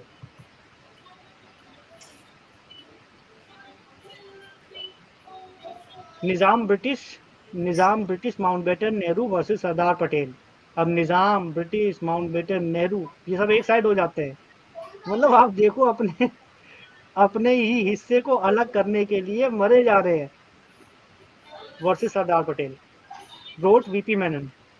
Warming up Sardar said, you know as well I do, where power resides, and with whom the fate of the negotiations must finally lie in Hyderabad. The gentleman, Qasim Rizvi, who seems to dominate Hyderabad, has given his answer. He has categorically stated that if the Indian dominion comes to Hyderabad, it will find nothing but the bones and ashes of 1.5 crore Hindus. If that is his position, then it seriously undermines the whole future of Nizam and his destiny dynasty destiny and नहीं। his dynasty. नहीं या destiny आई भी am fit हो रहा speaking to था, I am है speaking ना? To you plainly. I am speaking to you plainly because I do not want you to be under any any misapprehensions. The Hyderabad problem will have to be settled as he as has been been. done, as has been done in the case of other states. No other way is possible. We cannot agree to the continuance of an isolated spot, which would destroy the very union which we have built up with our blood and toil. At the same time, we do wish to maintain friendly relations and to seek a friendly solution. That does not mean that we shall ever agree to Hyderabad's independence. If, if its demand to maintain the independent status is persisted in, it is bound to fail. But every time any action against Hyderabad was mooted, the communal होगी। bogey was bogey was put forward as an excuse for inaction. Communal bogie मतलब वही मुसलमान का vote खड़ा करता था, मतलब victim card. हाँ दादा, ये विक्टिम कार्ड तो 1400 साल से चल रहा है, छूट थोड़ी जाएगा।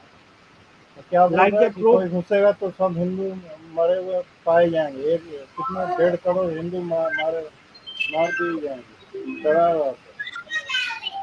इतना सब कुछ होने के बावजूद भी पॉपुलेशन एक्सचेंज नहीं कर रहे थे ये। और वैसी बेशर्मी से क्लेम करता है कि हम लोगों ने इंडिया चूज किया था। अरे बेवकूफो, तुमने इंडिया चूज किया था क्या? बकवास करता है वो। दादा सच पढ़ाया नहीं गया ना किताबों में, इसलिए ये झूठ बोल पाते हैं। हम्म, ये जो पहले वो 9 में से 4 शिक्षा मंत्री मुस्लिम बना दिए ना, ये समस्या वहां से आ रही है। तो ये ना परचम तो लहराएगा पूरा इंडिया में, देखिए वहाँ भी बोल रहा था कि ना आज तो बोल, एंशियंट हिस्ट्री सही करी इन्होंने, ना रिसेंट हिस्ट्री मॉडर्न हिस्ट्री सही करी। अभी भी वही है, अभी भी कोई चेंज नहीं। नेक्स्ट पेज में आकर के यहाँ पढ़ो भाई, अक्टूबर 1947 पढ़ो, नेक्स्ट पेज पे आके। By By October. October, by October 1947, Sardar Patel had got sick of negotiation with Nizam. ये पढ़ो। रुको दादा, रुको रुको रुको, मेरे को पहुंचने तो दो वहां। हाँ, यहाँ से है ना, ठीक है। By October 1947 Sardar Patel had got sick of negotiations with the Nizam's representatives and wanted to break off the negotiations. However, Mountbatten pleaded for more time. Why? The British didn't wish to displease their faithful ally. Patel was not the only person deciding. There were Gandhi, Nehru, Mountbatten, and others. Despite Sardar's objections, a standstill status quo agreement was signed between India and Hyderabad in November 1947 for a year. ये जानबूझ के हर जगह अटका रहे थे, हर जगह। In the subsequent months, Hyderabad loaned rupees 20 crores to ये पाकिस्तान। पढ़िए देखिए। बताओ, पाकिस्तान को पैसे भी दे रहा था ये। हाँ, Placed orders for arms elsewhere and stepped up its inferior anti-Hindu नफारियस activity. नफारियस। हाँ, and stepped up its nefarious anti-Hindu activities through Razakars. ये ये चलता देखो रहा। दादा, हाँ, ये आप देखो, ये टाइम दे रहे थे इसको। कत्ल का सिलसिला जो है चलता रहा। जेनोसाइड के लिए और तैयारी के लिए टाइम दे रहे थे ये इसे। ये थे हमारे नेता। इनको तो दादा आज के टाइम पे एंटी नेशनल बना के डिक्लेयर करना चाहिए इनको। बताओ, जेनोसाइड के लिए टाइम दे रहे थे ये। स्टैंडस्टिल एग्रीमेंट क्या होता है?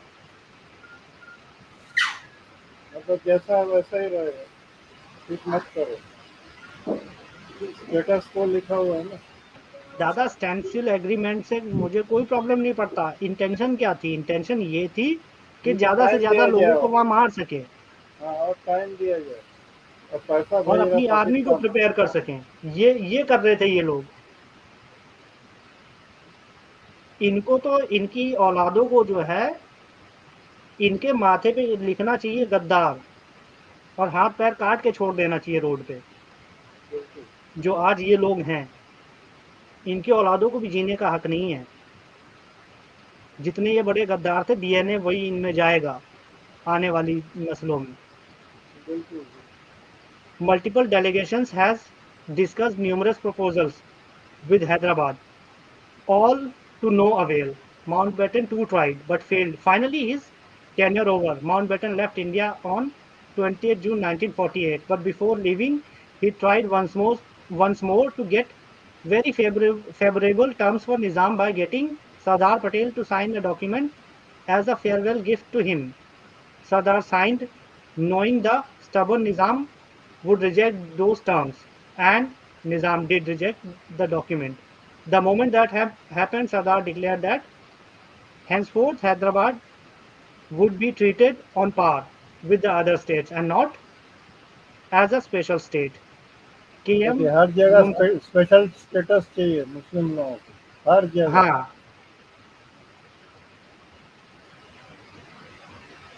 as a special state, KM Munshi recalled that a day after Mountbatten had left, he had called up Patel, who had responded cheerfully, "Well, Munshi, how are you? If everything is all right, what about your Nizam?" K.M. Munshi was then the Agent General of India in Hyderabad state. When Munshi asked Patel about a query he had received on behalf of the Nizam on the Mountbatten settlement, Patel shocked back, laughing. tell him यानी निज़ाम को that the settlement has gone to England. The terms and the talks which Lord Mountbatten had have gone with him. Now the settlement with the Nizam will have to be on the lines of settlements with the other states. Operation Polo. Operation Polo, thanks to Sardar Patel and despite Nehru. Distressed about Nehru's reluctance to act, Patel had written to N.V. Gadgil, Gadil, Gadgil. Gadgil on 21st June 1948. I'm rather worried about Hyderabad.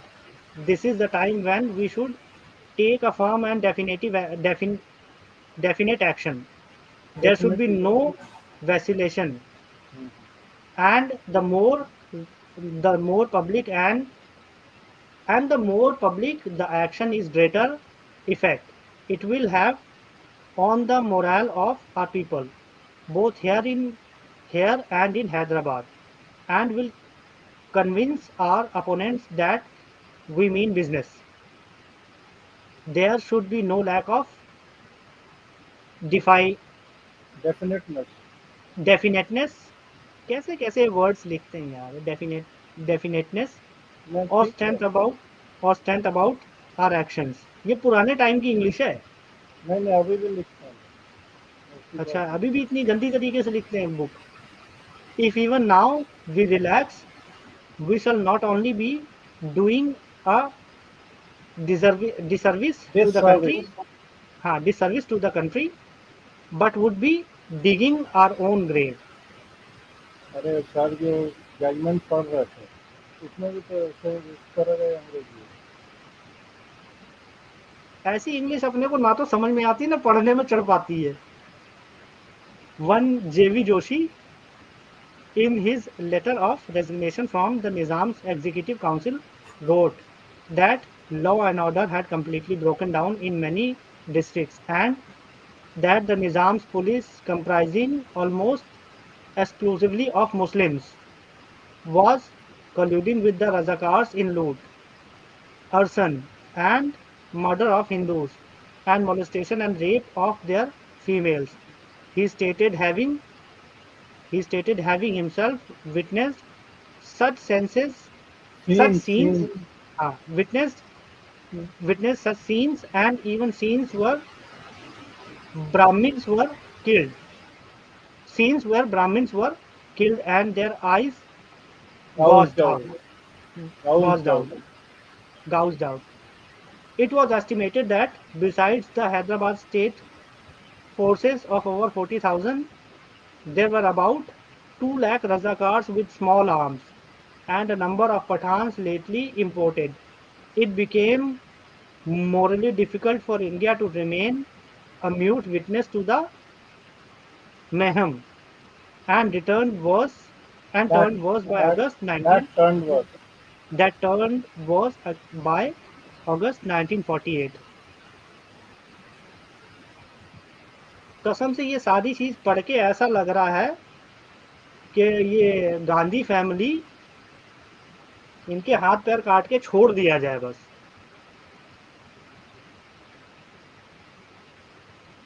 इतने घटिया लोगों की पैदाइश है, इनके gene pool इतने गंदे हैं। हाँ हाँ अब समझ में आ जब रहा है कि कश्मीर में जो हो रहा है क्यों हो रहा है। जी दादा, ये जीन पूल ही बहुत गंदा है। पहले लोग क्या बोलते थे, अरे पंडित मार खा रहे हैं मार खा रहे हैं, कोई कुछ नहीं कर रहा है। तुम लोग खुद अपना सिचुएशन वैसा बनाओ ना, अभी क्यों रो रहे हो। दादा कल्प्रिट्स मालूम चल रहे हैं। अब ये जो नीले टिड्डे घूम रहे हैं इनके भी चीजें बाहर आ रही हैं निकल निकल के। जरूर गलती हमारी भी रही है, ठीक है, इसको हम ये नहीं कहते कि नहीं अपनी गलती हम छोड़ देंगे या माफ कर देंगे, नहीं गलती वहां भी है, लेकिन डिविजन्स तो नहीं होने चाहिए। अब जब गलतियां सारी पता चल गई हैं तब तो एक जगह आके खड़े हो जाओ। तो अभी तक इतना देखिए, इतना जो हम लोग दिखा रहे हैं सब चीज, दीदी दादा कितना मेहनत करके किताबें जो है खंगाल खंगाल कर निकाल रहे हैं, कोई मतलब इंटरेस्टेड ही नहीं है।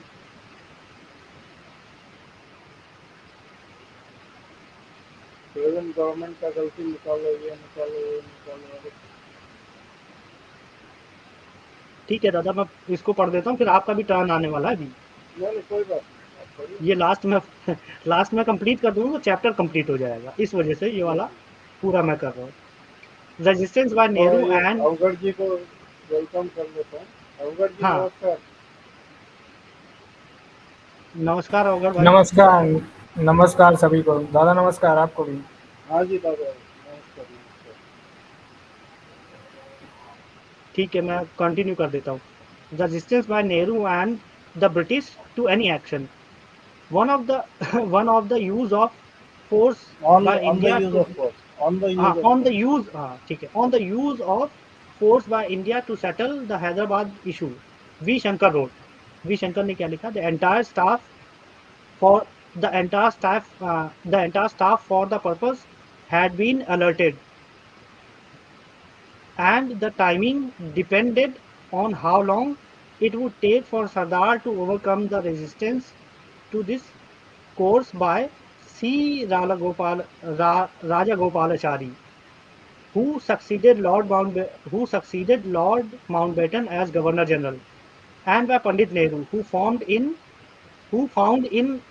C. Rajagopalachari an intellectual support for his non-violence policy towards Hyderabad. Shankar quotes Sardar's response to a query: "Many have asked me the question what is going to happen to Hyderabad. They forget that when I spoke at Junagarh, I said openly that if Hyderabad did not behave properly, it would have to go the way Junagarh did. The words still stand, and I stand by these words. Situation of Hyderabad was progressing towards a climax. Under Sardar's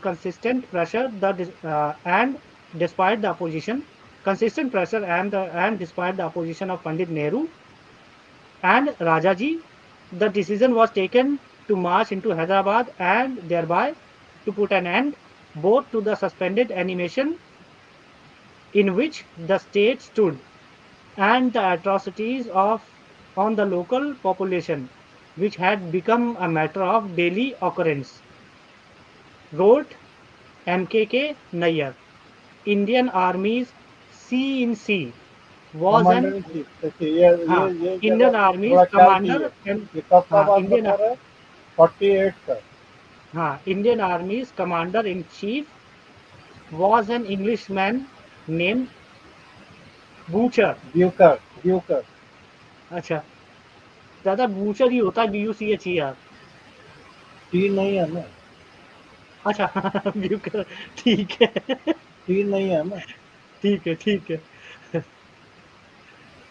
named Bucher, and the southern command was headed by Lieutenant General Rajendra Singh Ji.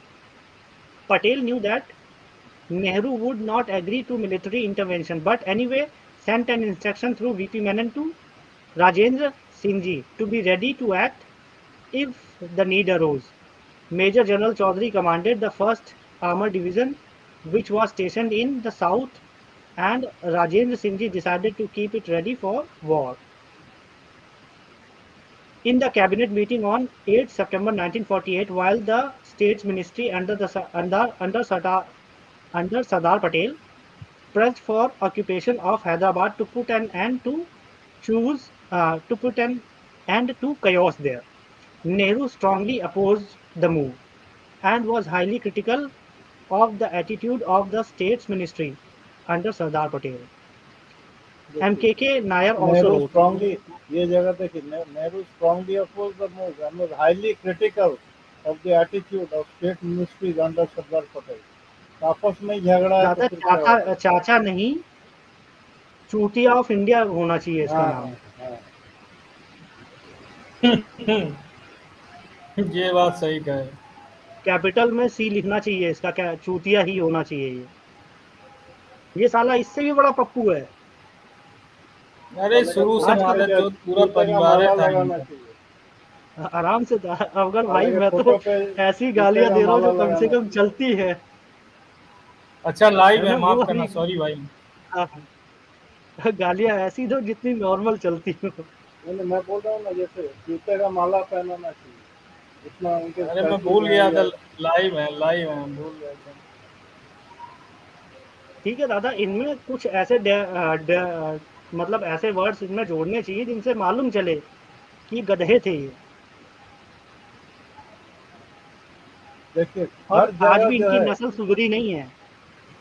उधर एक mount baton series बदमाशी बनानी कर रहे चाहिए, M दादा और Indian true जी, जी जी एक जी। सीरीज बनानी चाहिए ब्लंडर्स ऑफ नेहरू, और उसमें जितने ये चैप्टर हैं 10-10 मिनट का वीडियो अपलोड करना चाहिए, कम से कम 20-25, और यूट्यूब में डाल दें विद रेफरेंस। जी जी। मुझे लग रहा है इस पे पूरी मूवी बन जाएगी। हाँ हाँ हाँ हाँ। क्यों कोई पहले नहीं बनाया, यही तो समझ में नहीं आ रहा।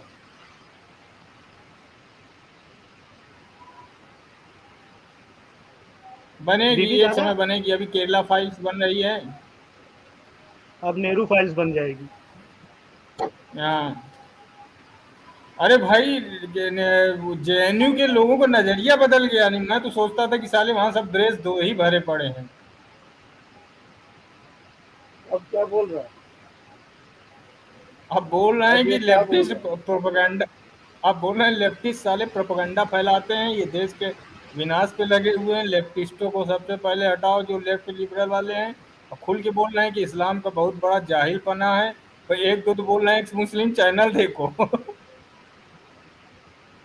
अचानक जो है सम, एकदम सम, दिल बदल गया सबका। दादा, ये हाँ, अच्छी चीज हो रही है, हाँ। चर्निंग हो रही है। जी जी। मंथन। ये जनरेशन अरे बहुत भाई सब, लकी है कि, हाँ, बोलिए अगर भाई बोलिए। मैं कंप्लीट कर दूं ना ये वाला, ये हाँ कर जनरेशन दीजिए इतनी कर लकी है कि चर्निंग सिर्फ यहाँ लेफ्टिस्टों में जो पॉसिबल नहीं थी वहां भी चर्निंग हो रही है, प्लस इस्लामिस्टों में भी बहुत छोटा वर्ग जरूर होगा लेकिन चर्निंग तो हो रही है वहां भी, हिंदुओं में भी हो रही है। तो बहुत अच्छी अरे, टाइम टाइम में हम्म, पैदा हुए हम लोग। दिया। यह एक संकेत तो है, बढ़िया संकेत तो मिल रहा है ना।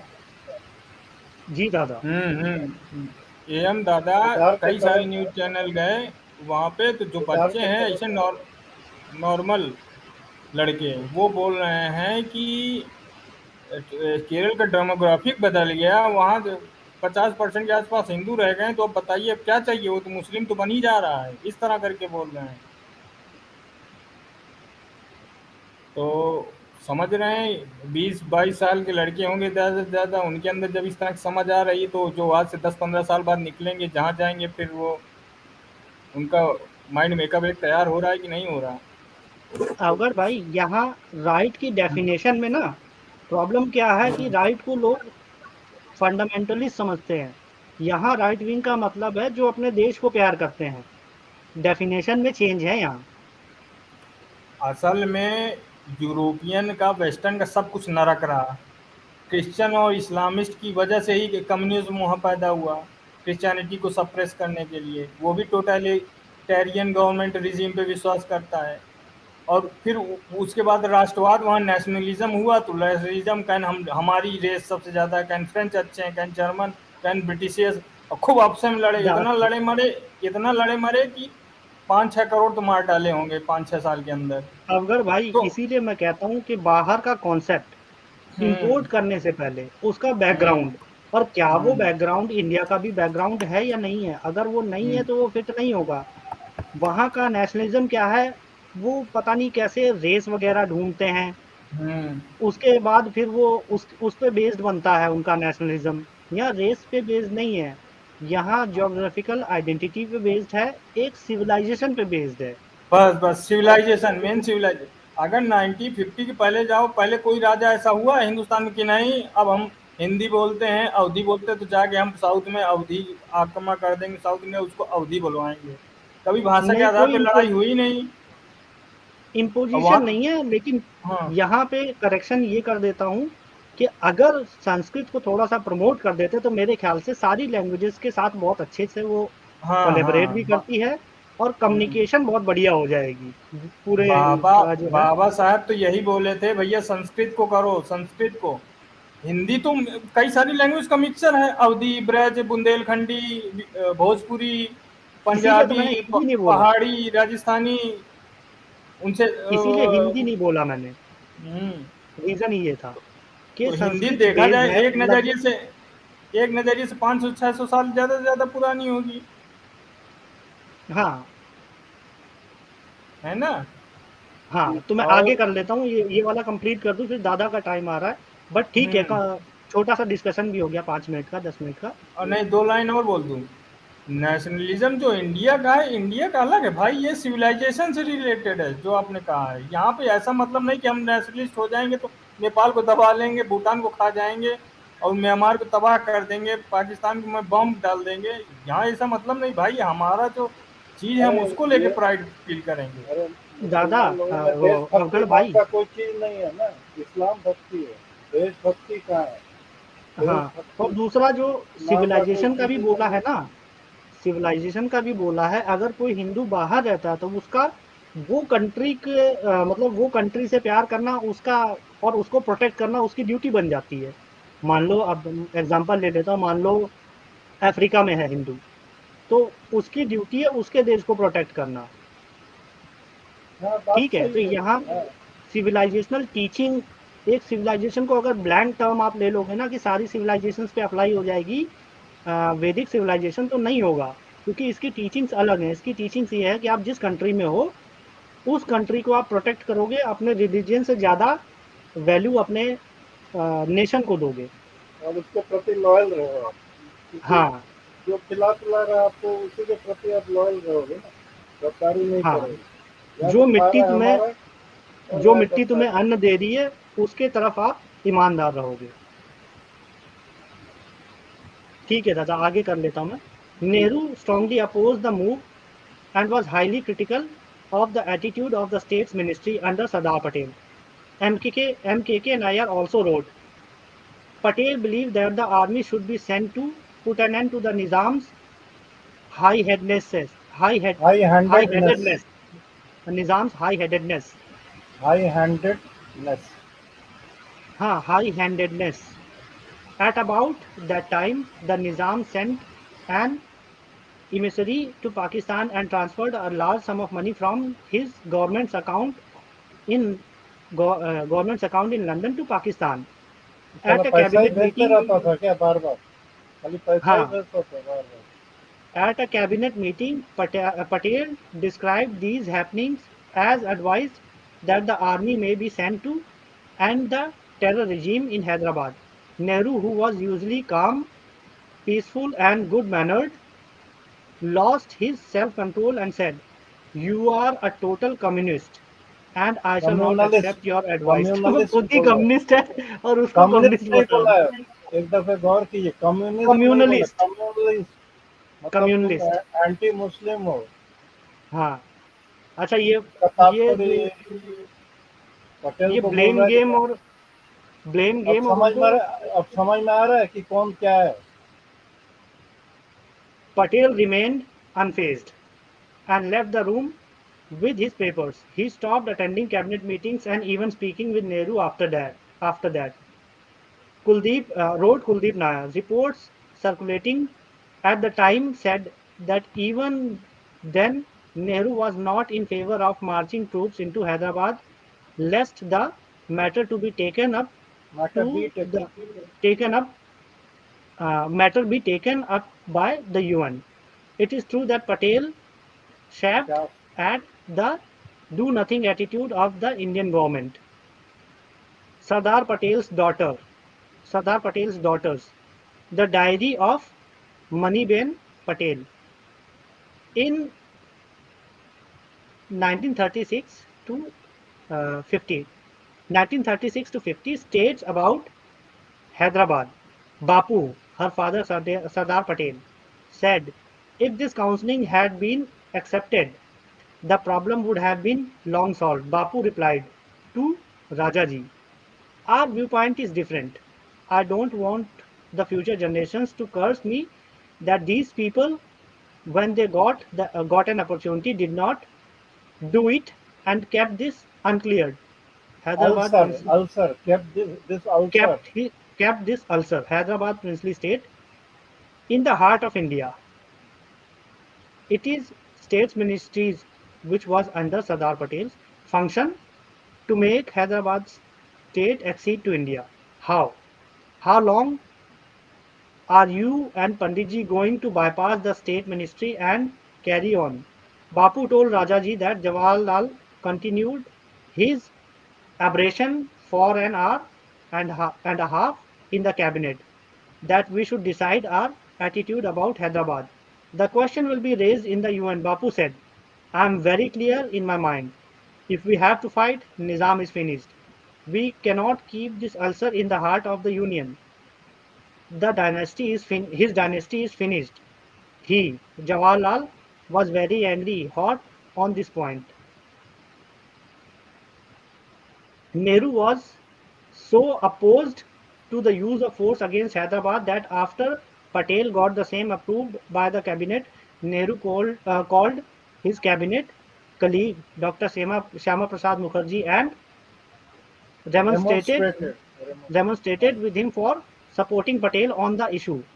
He warned him, being a Bengali, that India's action would lead to retaliation by Pakistan, which was likely to invade West Bengal and bomb Calcutta. Unexpected by Nehru, Mukherjee Nonchalantly. nonchalantly responded that the people of Bengal and Calcutta had enough patriotism to suffer and sacrifice for the national cause, and would be overjoyed when they learned that General J.N. Chaudhary, a Bengali, had conquered Hyderabad. Sardar's decisive action and attempt to abort it. Sardar Patel finally prevailed. A decision was finally taken on 9 September 1948 to carry out the Operation Polo against Hyderabad by sending troops under the command of Major General J.N. Chaudhary. Jinnah died 2 days before, on 11 September 1948.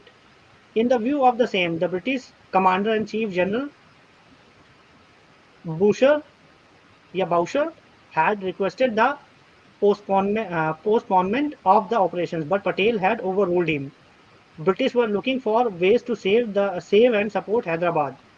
General Boucher had even rang up early morning at 3 a.m. Home Minister Patel and others on the day D-Day. on the day on the day yani, of 13 September 1948 to have the operations cancelled or postponed. The actual operations very देखिए tactfully अंग्रेज लोग last तक रोकने की कोशिश कर रहा था. हाँ, very tactfully Sardar Patel waited for Mountbatten to first go from India forever, which he did on 21st June 1948, lest he should interfere in the matter. Patel's most formidable obstacle lay in Mountbatten and Nehru, who had been converted by Mountbatten to his point of view, not to let Indian army move into Hyderabad. Had Gandhi been alive, perhaps Nehru Gandhi combined would not have allowed the action that Sardar took. Gandhi, being pacifist, wrote V. Shankar. Sardar यानी पटेल के बारे में कह रहे was aware of the influence which Lord Mountbatten exercised over both Pandit Nehru and Gandhi ji. Often that influence was decisive. Sardar had made up his mind that Hyderabad must fit into his policy regarding the Indian states. I know how deeply anguished he used to feel at his helplessness in settling the problem with his accustomed swiftness. The decision about the police action in Hyderabad, in which case Sardar Patel described the descent of Rajaji and Pandit Nehru as the wailing of two widows as to how their departed husband, meaning Gandhiji, would have reacted to the decision involving such a departure from non-violence. ये जूता मार रहा है गांधी. हाँ, गांधी को जूता नहीं मार रहा, ये उनको जूता मार रहा है सब तो कि गांधी विधवाओं को की भी तरह मार, विधवा विलाप नेहरू कर और रहे थे नेहरू और कि राजा गोपालाचारी को भी जूता मार रहे। हाँ, हमारे वो होते तो क्या करते इस time. Sardar Patel had fixed the 0 hour for the army to move into Hyderabad twice, and twice he had postponed it under intense political pressure from Nehru and Rajaji. ये When the देखिए 0 hour was fixed and was fixed the third time by Patel, again it was sought to be cancelled in response to the appeal of the Nizam to Rajaji. Nehru and Rajaji instead directed VP Menon and Home Minister Patel to draft suitable reply to Nizam on his appeal. Nehru and Rajaji didn't realize that the Nizam was all along buying time to strengthen himself and not to reach any amicable settlement. By then, Sardar had enough Hamlet Nehru, enough ना of pass Hamlet Nehru. यहाँ भी जूता मार While रहे the हैं। reply while the reply to Nizam was being readied, Sardar Patel summarily announced that the army had already moved in and nothing could be done to halt it. और This he did after taking the defense minister Baldev Singh into confidence. आपस में देखिए कितना मतलब difference of opinion है सबका। The operations commenced on 13 September 1948. After about 4 days of operations lasting 108 hours, the Hyderabad army surrendered with Major General L. L. Edors, ग्रुस commander of the Hyderabad army, asking his troops to yield, and Major General J.N. Chaudhary entered Hyderabad city on 18 September 1948, taking charge as military governor. His administrator con- his ad- administrator his administrator अरे यार administration his administration continued till December 1949. Qasim Rizvi was arrested on 19 September 1948. ये हो गया खत्म। अब इस पे अपने कमेंट दीजिए फिर दादा वाला, क्योंकि मैं तो यहाँ से कमेंट तो बीच बीच में दे चुका हूँ ना। कितना हाँ मतलब गद्दार लोग भरे हुए थे सब चारों तरफ, तो समय दे दे के मरवा रहा था हिंदुओं को, और इसका जो है पकड़ जो है ज़्यादा मजबूत बने, इसका रास्ता बना रहे थे सब लोग।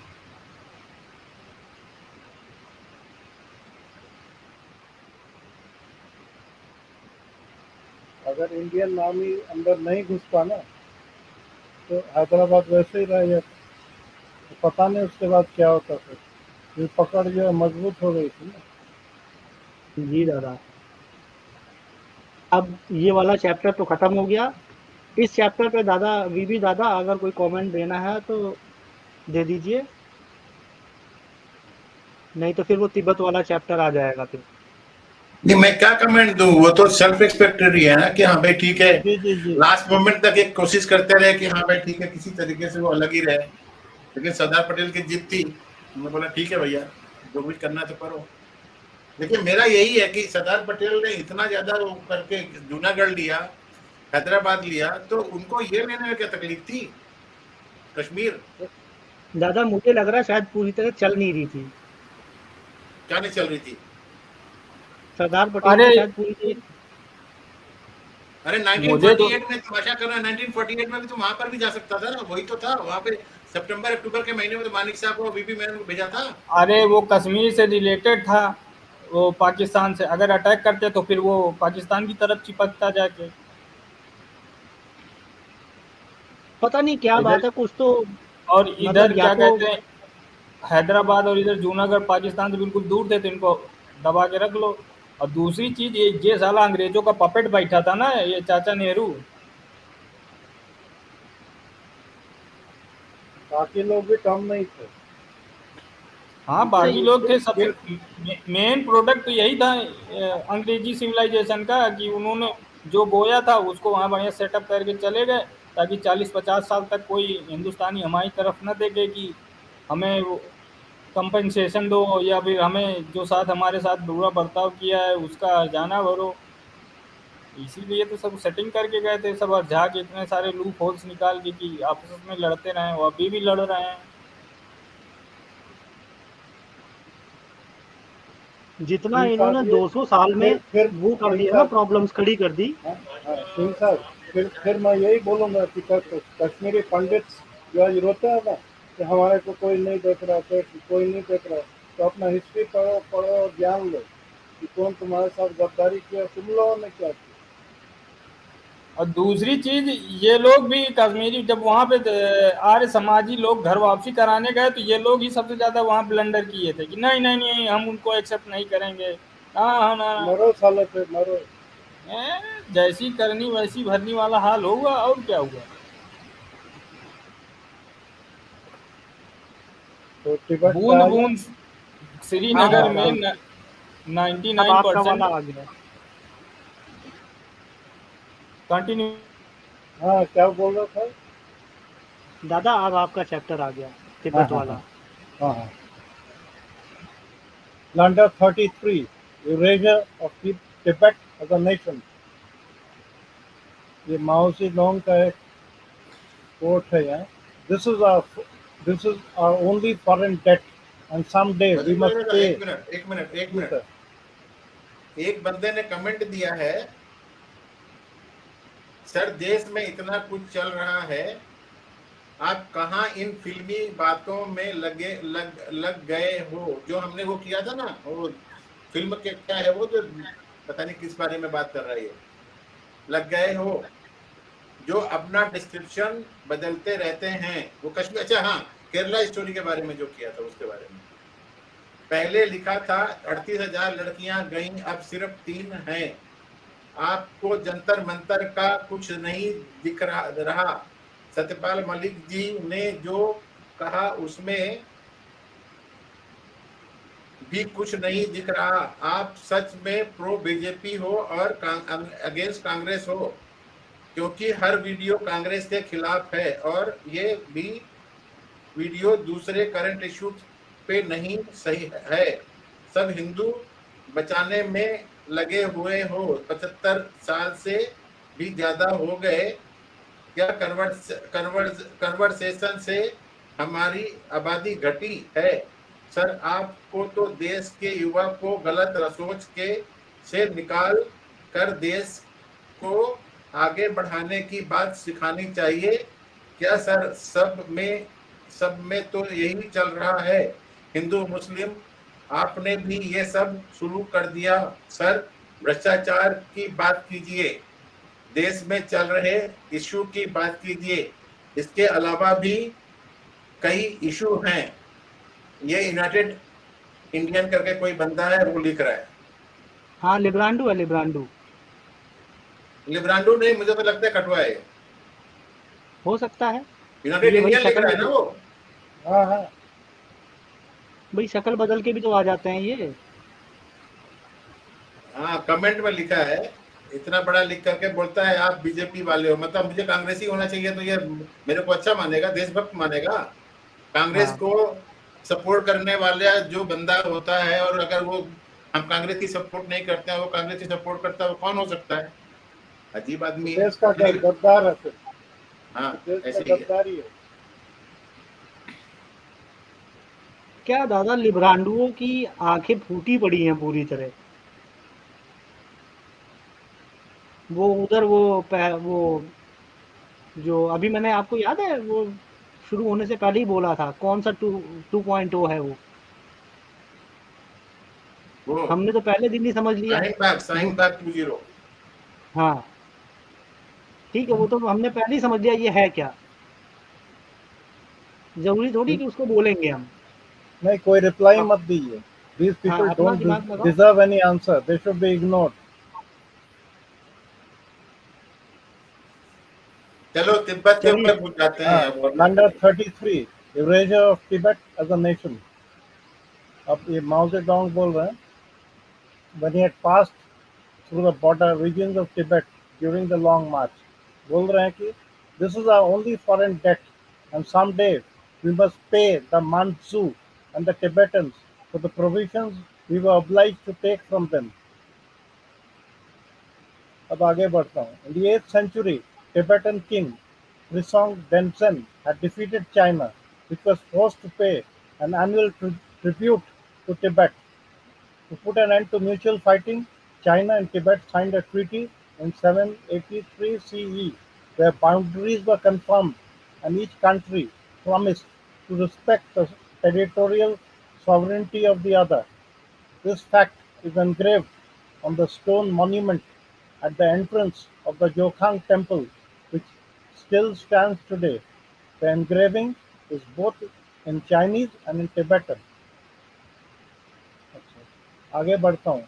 I, that is Sardar Patel, ये दुर्गा दास रिपोर्ट कर रहे हैं regarding his talks with Sardar Patel. लिख रहे हैं, I, Sardar Patel, have been eating my heart out because I have not been able to make him, that is Nehru, see the dangers ahead. China wants to establish its hegemony over Southeast Asia. We cannot shut our eyes to this because imperialism is appearing in a new garb. He is being misled by his courtiers. I have grave apprehensions about the future.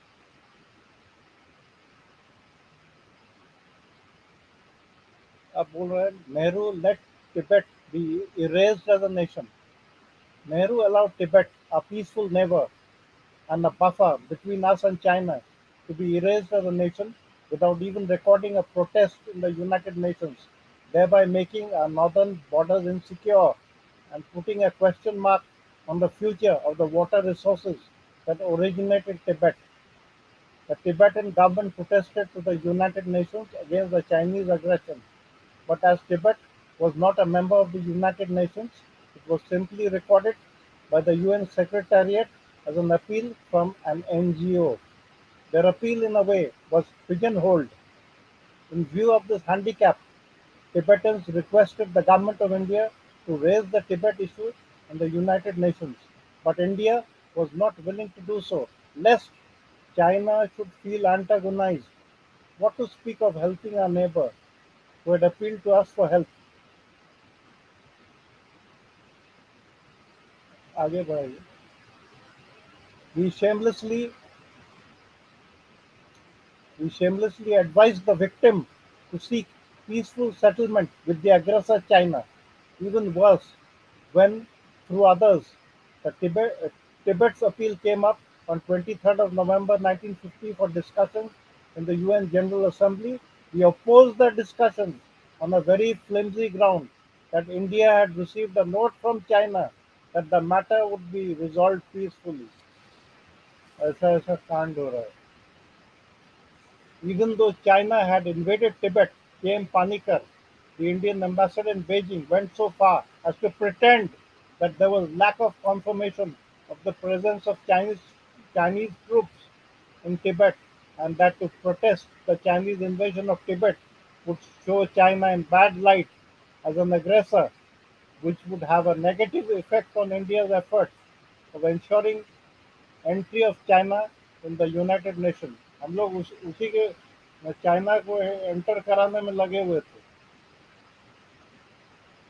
UN में. Such was the crazy Nehru Panikkar line. Tibet and our own national security interests was sought to be sacrificed to help China enter the United Nations.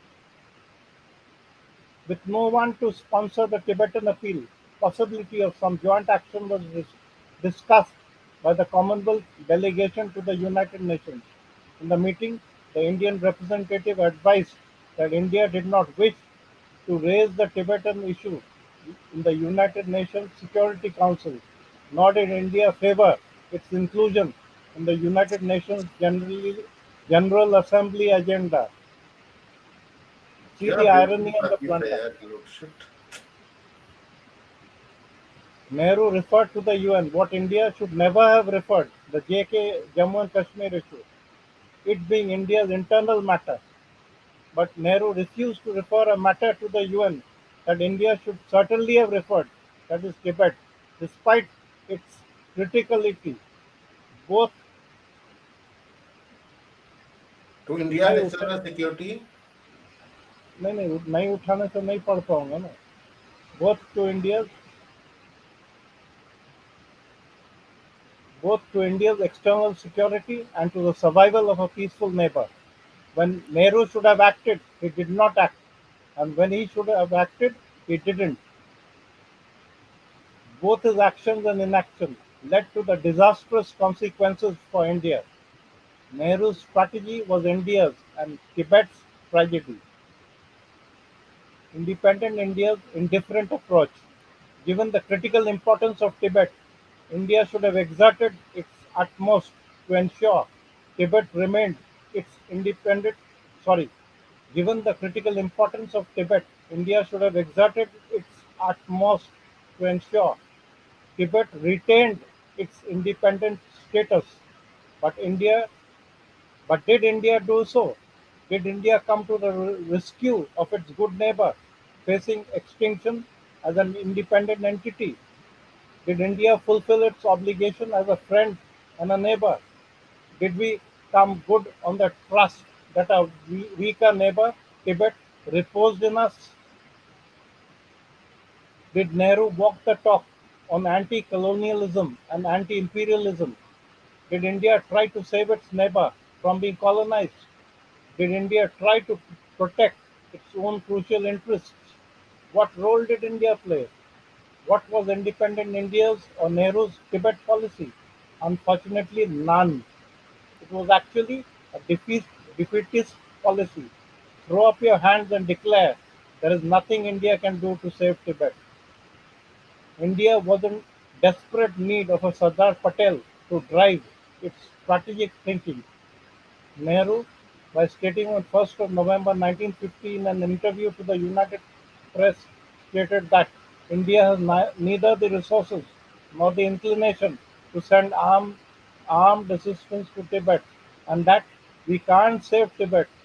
He seemed to wash his hands of the whole affair, so critical to India's security, and seemed to suggest that other than armed intervention, which India didn't wish to undertake, there was nothing India could do, when there was much that India could have very well done, either on its own armed, other than its own armed intervention.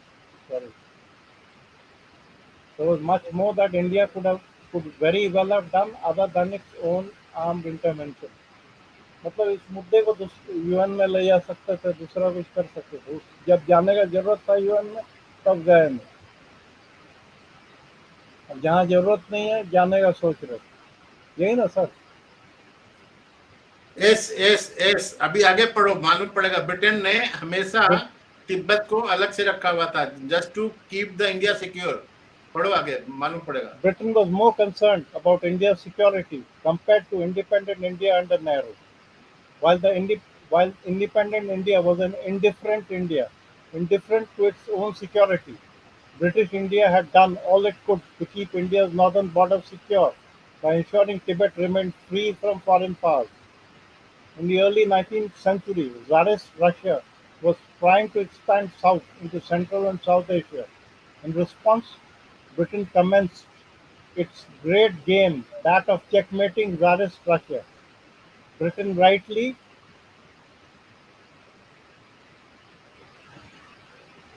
realized Britain rightly realized that Tibet as a buffer was vital to the security of British India, particularly northern India.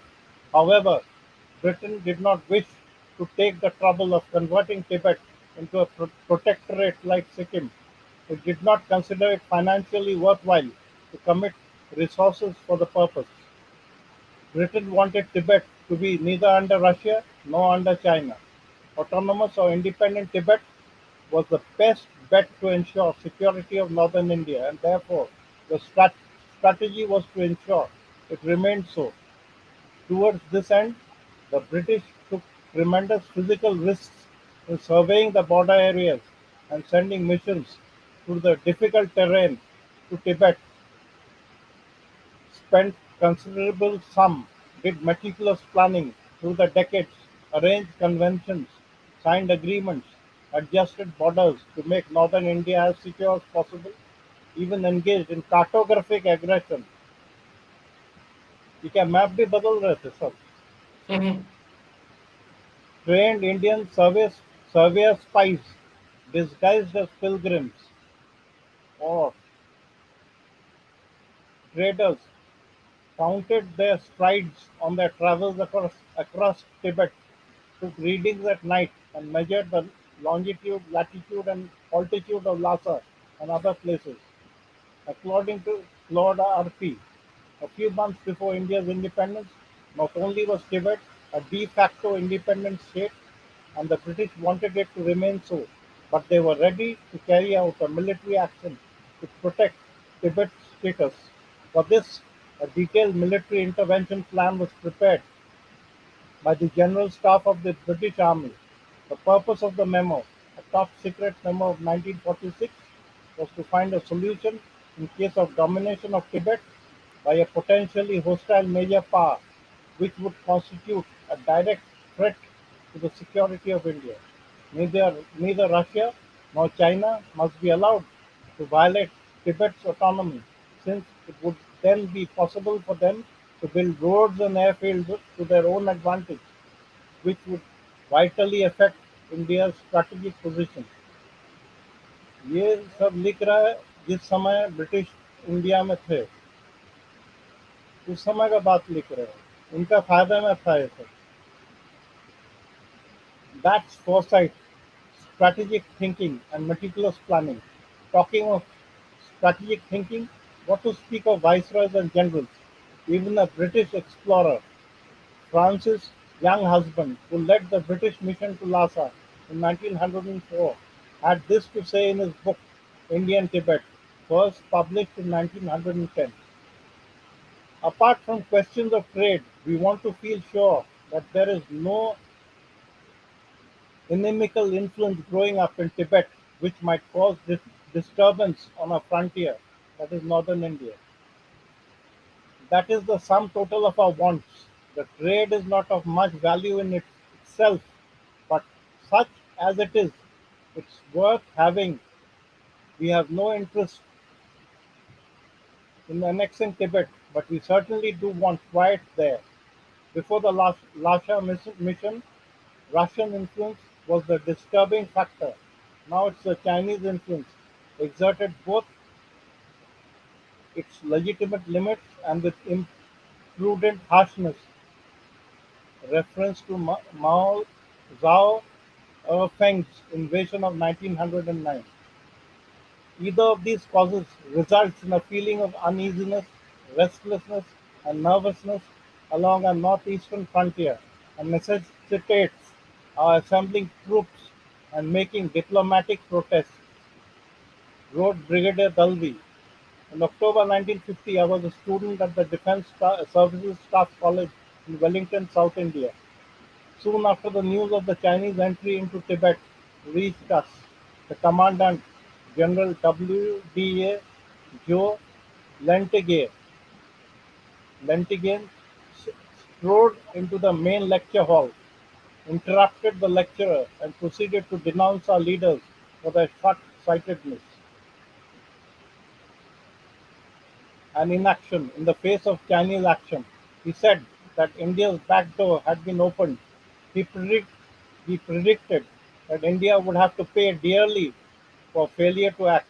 His last prophetic remark was that some of the students present in the hall would be fighting the Chinese before retirement. Wow. Olaf Caro, Secretary to the Government of India in the External Affairs Department in 1945 and one of the foremost British strategic thinkers, had written, "From the point of view of India's internal economy and administration, the maintenance of this buffer, that is Tibet, between the frontiers of India and China is of great advantage. Recent wartime conditions have shown that China is a difficult neighbor. The more substantial the buffer that can be maintained between India and China, the better for future relations." Britain had been unambiguous in its approach. It didn't want a new neighbor to its north, neither China nor the Soviet Union. It can be said that from the Tibetan angle, it was their misfortune that India gained independence from the British in 1947. Had that independence been delayed, And had the British been ruling India at the time of Chinese aggression of Tibet in 1950, Britain would certainly not have just watched helpless. It would have ensured that the Chinese were thrown out of Tibet. Alternately, it can be said that it was Tibet's misfortune that Nehru was then at the helm in India. Had it been Sardar Patel or some other Patel-like leader, China would not have got the walkover. Significantly, while the British and China were well aware of the strategic importance, कहाँ गया? Study for the Tibet, India after India under Nehru remained responsible, मैंने ignorant. कहाँ For Nehru, it was the दूसरा convenient जगह laid चला back, गया, no need for दूसरे action. जगह चला गया, कि कौन सा दूसरा कुछ आ गया? Significantly, while the British and China were well aware, ये कहाँ से पढ़ रहे हैं? मैंने तो अपना खोल रखा है अलग से. ब्लंडर वाला पढ़ूँ? नहीं नहीं, अरे ये दूसरा कुछ मैं शेयर करूं क्या? ये तो पीछे नहीं कहीं जा नहीं रहा है ठीक है, क्या? दूसरे जगह चला गया ये।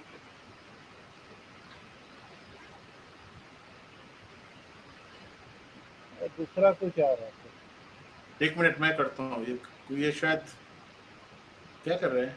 अरे just a minute, I am sharing it. कुछ गड़बड़ हो रहा है. दादा रुक जाओ, टैब दब गया मेरे से, मैं वापस फटाफट वहीं ले जाता हूँ. 130 पेज पे है. 130 पेज पे. 130. हाँ 130 पेज पे. अरे दूसरा कुछ है ये। दादा है तो वही, पर पेज 130.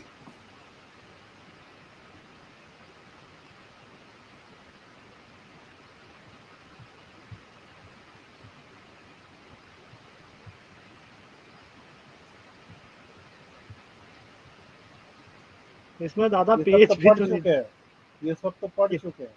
पढ़ चुके हैं. देखे ना, निजाम के बारे में बता रहे हैं ना, हैदराबाद के बारे में, तिब्बत वाला हमें भी। हाँ 33 पे हम थे ना. और नीचे जाओ. आप आगे चलिए। यही है लगता है. हाँ, autonomous or independent Tibet was the best bet to ensure security of northern India, and therefore the strategy was to ensure it remained so. Towards the end, यहाँ पे थे ना दादा. the British took tremendous physical risks in surveying. ये सब पढ़ चुका हूँ ना। और नीचे अरे दादा ये पता नहीं बार बार क्या हो रहा है.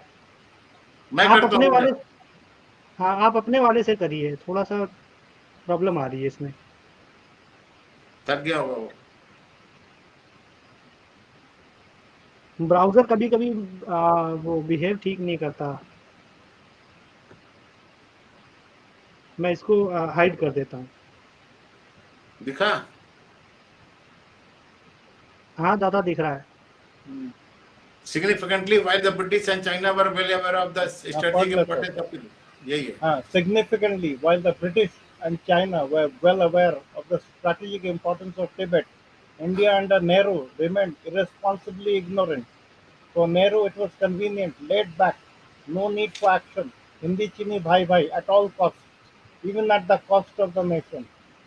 In sharp contrast to Nehru, there were notable prescient observers in addition to Sardar Patel, like K.D. Setna of a Mumbai weekly, Mother India, who wrote back in November 1950, "Let us not blink the fact that Tibet is useful to China principally as a gate of entry to India. Sooner or later, attempts will be made to threaten us. Could China have been prevented? China could have been prevented from taking over Tibet by bringing about international pressure. China was in a vulnerable position in 1950. It was fully committed in Korea and was by no means secure in its hold over the mainland. There would have been wide international support for the cause of Tibet if India, the nation which had inherited from British India the treaty with Tibet and which was directly affected, had taken the initiative, the world opinion was strongly against the Chinese aggression, and all the countries were looking to India, the most affected country, to take the lead.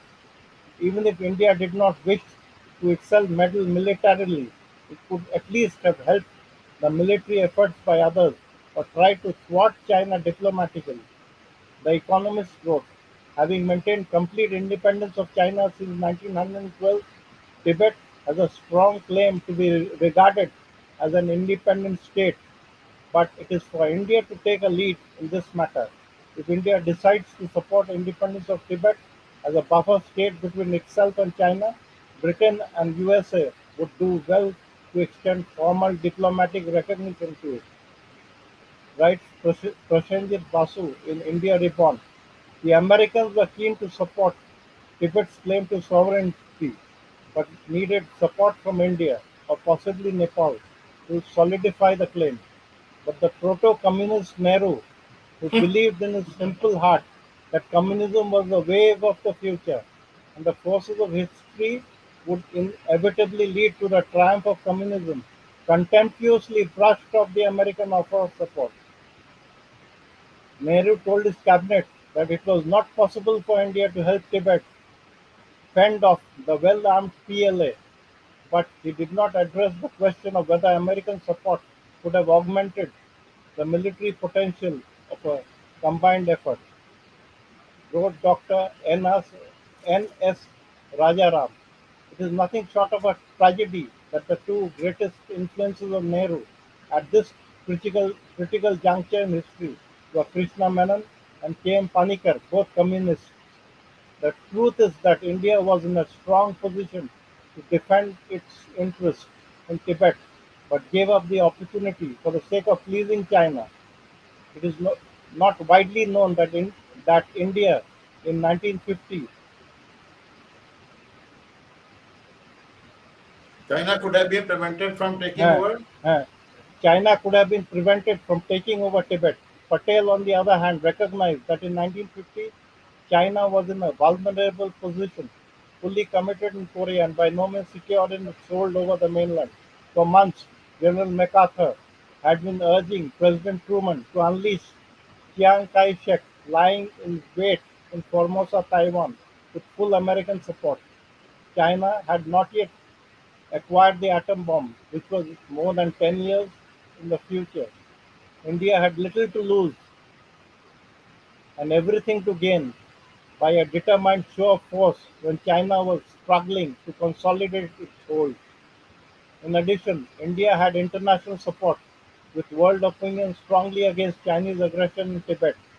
The world, in fact, was looking to India to take the lead. Nehru ignored Patel's letter as well as international opinion and gave up this golden opportunity to turn Tibet into a friendly buffer state. With such a principled stand, India also would also have acquired the status of a great power, while Pakistan would have disappeared from the radar screen of world attention. तो नेहरू तो पूरा China का ही supporter था, इसीलिए सब दे दिए. Doctor N.S. Rajaram further wrote, much has been made of Nehru's blunder in Kashmir, but it pales in comparison with its folly in Tibet. As a result of his monumental failure of vision and nerve, India soon came to be treated as a third-rate power, acquiring parity with Pakistan.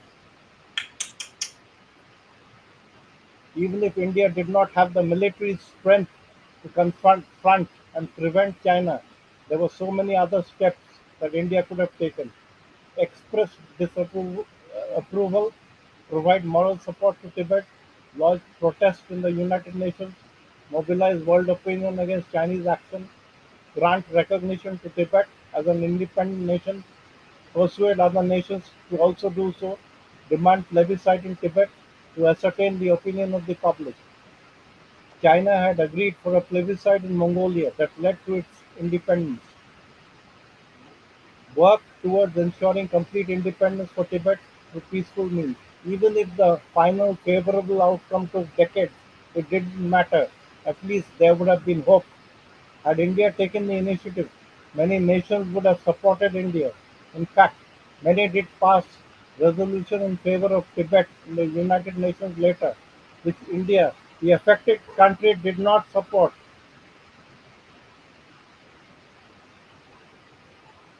One could argue that doing so would have made China an enemy of India. Well, did China care for our friendship when it attacked our friend and neighbor Tibet? Our friendship's only one-sided. Foreign policy cannot be based on cowardice or in being too nice to the other party in the hope that they would reciprocate. The US felt disappointed to discover that India had resigned itself to leave Tibet to its fate and sit back and do nothing. The then US ambassador to India, Loy Henderson, described the Indian attitude as philosophic acquiescence. और ऐसे ही छोड़ दिया था. Several prominent Indian leaders and citizens decided to form a committee and observe the Tibet Day in August 1953 to protest Chinese invasion of Tibet. Nehru wrote to Balwantrai Mehta of the AICC on 24th of August 1953. Obviously, no congressman should join such committee or participate in the observance of Tibet Day. This an unfriendly act to China, and it is against the policy we have pursued during these years. There is absolutely no reason for observing such a day now. I think we should inform members of the party that they should keep aloof from this. If you remind me, I shall mention this at the party meeting tomorrow. So, Nehru's strange and baffling rationalization. Reportedly, Nehru tried to rationalize India's inaction on various pretexts, the most bizarre among them being that Tibetan society was backward and feudal, and that reforms were bound to upset the ruling elite, and so on, wrote Walter Crocker.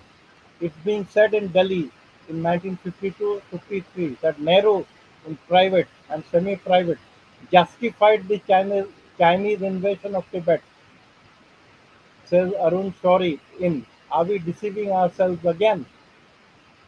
क्या लिख रहा है अरविंद शौरी जी? Pandit ji has now come down firmly against the order in Tibet. It isn't just that we cannot support Tibet. His position now is that we must not support Tibet.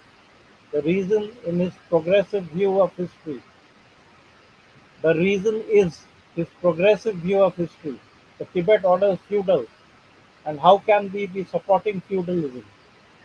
Panditji reiterates the other reason for neither acting nor regretting the fact of not acting. We must remember that Tibet has been cut off from the world for a long time, and socially speaking is very backward and feudal. Changes, changes are bound to come there to the disadvantage of the small ruling class and the big monasteries. I can very well understand these feudal chiefs being annoyed with the new order. We can hardly stand up as defenders of feudalism. मतलब ये पूरा China को देना ही चाह रहा है. Crazy, perplexing, and inexplicable.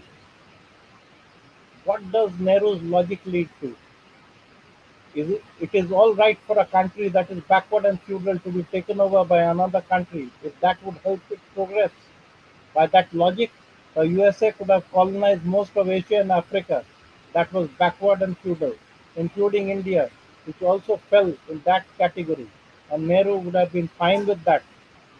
And how was the brutal communism of China superior to Buddhist feudalism? क्या चाहता था ये I, आदमी? ये आदमी ये मतलब ये ये ये इधर भी टॉलरेट करने को तैयार नहीं, बुद्धिज्म भी तैयार कर नहीं है उसको कुछ नहीं टॉलरेट करने कुछ नहीं कुछ नहीं. ये 100% कम्युनिस्ट था ना, with the untenable approach. Why did Nehru operate in such a way? One sacrifice the meek and satisfy the bully, wrote Arun Shourie. The response of the Indian government has been to be its craven best in the belief, presumably, that if only we are humble enough to be the python, it will not swallow us. It will not swallow us, said Winston Churchill. An appeaser is one who feeds a crocodile hoping it will eat him last. Acha.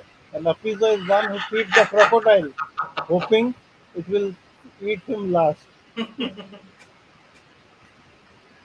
It was like substituting a very peaceful and harmless neighbor for a dangerous bully. Watching the way India capitulated, Chinese perhaps developed contempt for India and its leaders. Mao respected only the strong and not the weak, who bent over backwards to please him. India's uh, pusillanimity, India's pusillanimity must have emboldened China. ये मेरे लिए नया शब्द है मतलब backward stance, taking no action or inaction, यही बोल रहा है ना sir?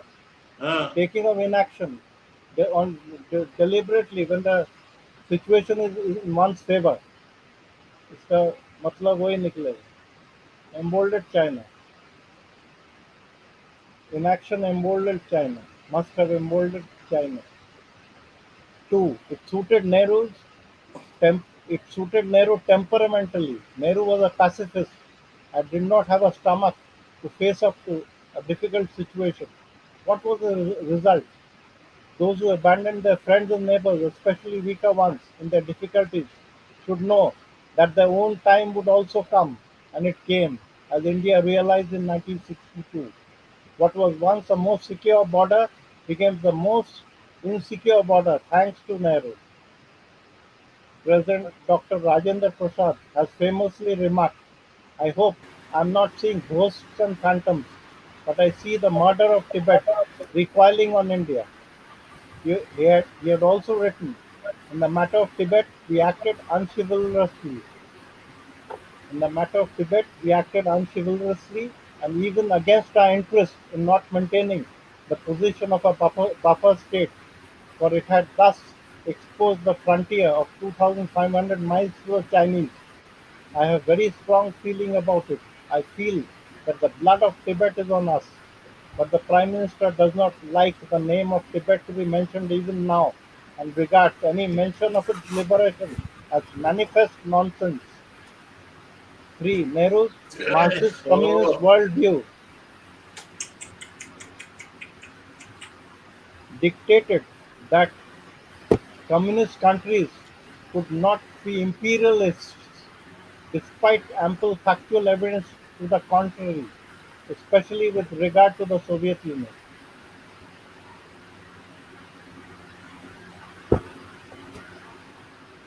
बहुत हो गया यार, बाप रे. उफ. Nehru admits his blunder. किसी को मर्डर करने के बाद माफी मांगने से क्या फायदा? During his last days in 1964, Nehru was reported to have said, I have been betrayed by a friend. I'm sorry for Tibet. अभी भी friend बोल रहा है. Betrayal. अभी भी friend बोल रहा है देखिए. I have been betrayed by a friend. I'm sorry for Tibet. Betrayal one does not understand. In international politics, if you are naive and incompetent to take care of your own interests, you should be kept. You should keep getting betrayed. You should keep getting betrayed. Blunder 34. Panchsheel. Selling Tibet, harming self. Acharya Kripalani का एक quote है. This great doctrine, Panchsheel, was born in sin because it was enunciated to put the seal of our approval upon the destruction of an ancient nation which was associated with us spiritually and culturally. It was a nation which wanted to live its own life and it sought to have been allowed to live its own life. Despite what China did to Tibet, India signed the Panchsheel Agreement with China on 29th of April 1954. वो crocodile वाला कहानी, इसको खिलाते रहो ये मांस खाएगा. अच्छा ये बताइए, जब इस तरह तनहा पड़ा था ये क्या कहते हैं तिब्बत, तो साला हम लोग को घुस के कब्जा कर लेना चाहिए था. उतना हिम्मत भी नहीं है ना. तो घुसे कौन? वो तो घुसने वाला तो मना कर रहा है ना, घुसना नहीं है वहां पे. सही कहा. ब्रिटेन ने तो 45 करके रखा था, ब्रिटेन ने तो उनको घुसने नहीं दिया था इधर चाइना, मतलब तिब्बत को बहुत स्ट्रांग करके रखा था, they will out all out and they अच्छा इस समय डेफिनेटली। जी सर, और इस दादा समय यूएस हमार यूएस जो भी हमारे तैयार था, जो यूएस भी हमारे मदद लोग करने थे के लिए तैयार था। जी जो बोलिए। हमारे लोग थे ये बंटवा सारी चीजें बांट रहे थे, लोगों को दाम दे रहे थे, इनका दिल दरिया और वो समुंदर थी। क्या बोलते हैं, बंदर कुछ बाट। नहीं, ये सब गांधी का लिबरांडू बना था हाँ और उसमें नेहरू का। बंदर बाट चल रहा था। इन साले अक्ल के अंधों को दिख नहीं रहा था, देश का इतना शोषण हो चुका है। और नहीं, इसी तरह हम मुझे मुझे मुझे एक बात समझ में नहीं आती, जब गांधी को मारने के लिए गोडसे पैदा हो गया था, तो इसको मारने के लिए कोई पैदा क्यों नहीं हुआ यार?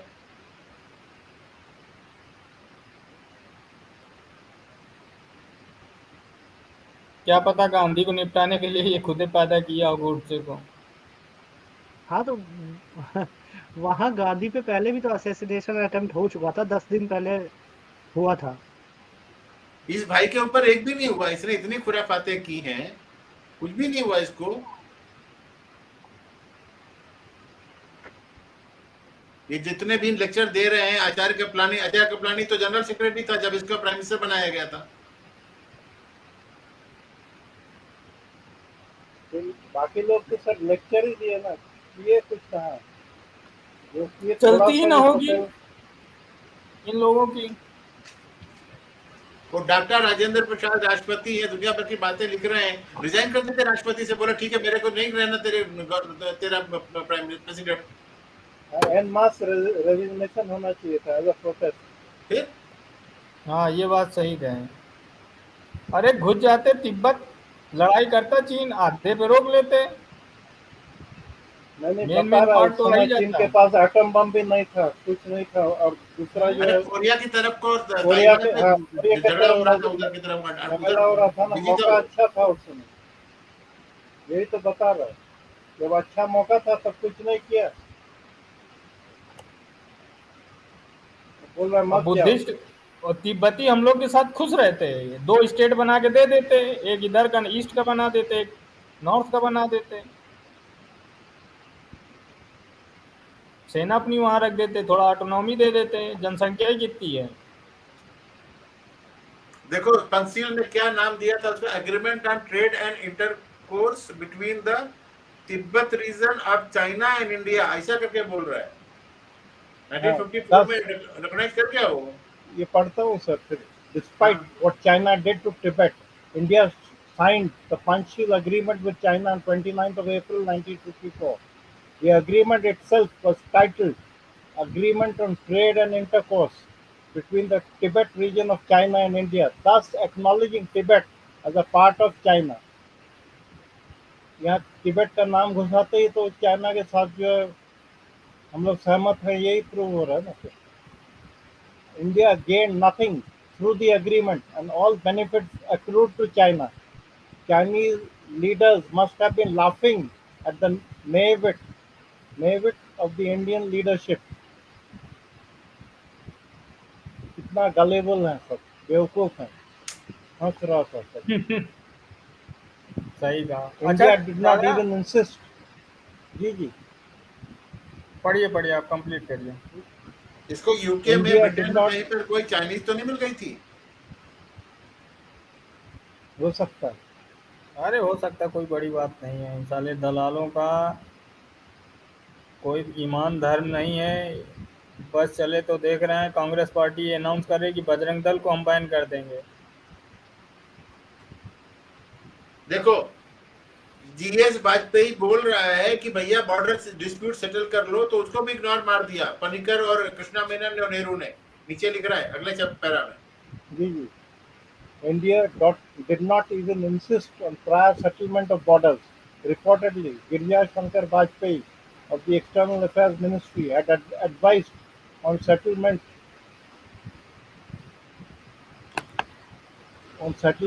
of the borders prior to the signing of Panchsheel, but his suggestion was ignored by all the three concerned: K.M. Panikkar, Krishna Menon, and Nehru. Our ambassador to China, K.M. Panikkar, was later derisively referred to as ambassador of China. साला Dalai बताओ, Lama नरक wrote कर दिया पंचशील। कितना बड़ा blunder है भाई साहब ये। कोई आदमी कैसे इतना चूतिया हो सकता है यार। बाबा को बताना कैसे चूतिया था। बाबा लोगों ने वोट क्यों दिया था फिर उनको?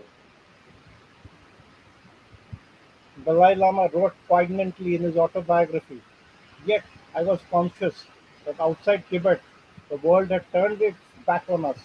Worse, India, our nearest neighbor and spiritual mentor, has tacitly accepted Peking's claim to Tibet."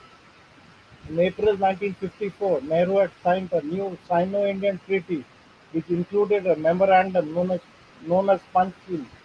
According to this treaty, Tibet was part of China.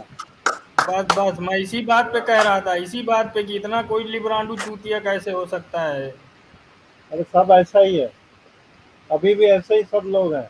और जो लिख रहा है ना कि हम लोग करंट अफेयर डिस्कस नहीं कर रहे हैं, ये नहीं कर रहे हैं, वो नहीं कर रहे हैं, हाँ, अगर भाई वही चीज लिब्रांडो रिपीट हो रहा है फिर। वही होते हैं। उसको जूते पड़ रहे साले। होंगे, ये सुनकर के जूते पड़ रहे होंगे उसको। हम्म, ही मस्ट बी क्या बोलूंगा उसको, मतलब फीलिंग द पेन कि अरे बाप रे, मेरे मेरे देवता के बारे में ऐसा बोल रहे हैं लोग। कौन अभी कोई आया था क्या लिब्रांडू एक? अरे हाँ, कमेंट मारा था यार, वो कमेंट में है। यहाँ पे कोई नहीं आया, मैं लेता ही नहीं किसी को। रिस्पॉन्ड ही मत कीजिए सर, टाइम टाइम खराब होता है यार लेने में, बस और कुछ नहीं। एकदम रिस्पॉन्ड ही मत कीजिए, प्लीज इतना इग्नोर इट। सीरियस टॉपिक चल रहा है, इसमें किसी को ले लो तो फिर मेरा कहना ये है, मेरा कहना वो है, मुझे मुझे करना ही नहीं है। रखो अपना कहना अपना जेब में, वही बोल लेना चाहिए। Acharya Kripalani had said on the floor of the parliament in 1954, "Recently, we have entered into a treaty with China, Panchil. I feel that China, after it has gone communist, committed an act of aggression against Tibet. The plea is that China had an ancient right of suzerainty, that this right was out of date, old and antiquated. It was never exercised in fact. It had lapsed by the flux of time. Even if it had not lapsed, it is not right in these days of democracy by which our communist friends swear, by which the Chinese swear, to talk of this ancient suzerainty and exercise in it in new form in a country which had has nothing to do with China. England went to war with Germany not because Germany had invaded England, but because it had invaded Poland and Belgium. अच्छा example अरे देता है। भाई। Dr. Ambedkar disagreed with the Tibet policy of China and felt that there is no room for Panchil in politics. He said that if Mr. Mao had any faith in the Panchil, he certainly would treat he certainly would treat the Buddhists in his own country in a very different way. Dr. और Ambedkar सुनिए, also commented, the इसी Prime में Minister has now practically हाँ, इसी बोलिए में क्या जो नौ बोल बौद्ध हैं, नौ बौद्ध पढ़ ले लाइन, ये जो अम्बेडकर साहब ने क्या लिखा है चाइना के बारे में। जो नौ बौद्ध इसमें साले सब कम्युनिस्ट ही तो घुसे हैं, लेफ्टिस्ट कम्युनिस्ट। अरे ये लोग कोई पढ़। बुद्धिस्ट नहीं है, कुछ नहीं है, नाम डालने से थोड़े हो जाता है। हम्म। बुद्धा का नाम नाम के साथ एसोसिएट करना और जो है उनका फिलॉसफी फॉलो करना एक थोड़ी है। Dr. Ambedkar also commented, the Prime Minister has practically helped the Chinese to bring their border down to the Indian border. Looking at all these things, it seems to me that it would be an act of levity not to believe that India, if if it is not exposed to aggression right now, is exposed to aggression, wrote Walter Crocker in Nehru, a contemporary estimate in the किताब है. India step by step renounced the hard-won special position in Tibet which Britain had bequeathed to her, and she accepted Chinese suzerainty in principle and Chinese sovereignty in fact. Nehru dismissed the notion of Tibet as a buffer state, a buffer between whom, and described India's previous special position there as an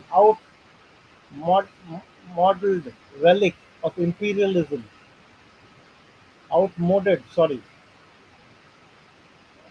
and described India's previous special position there as an outmoded relic of imperialism.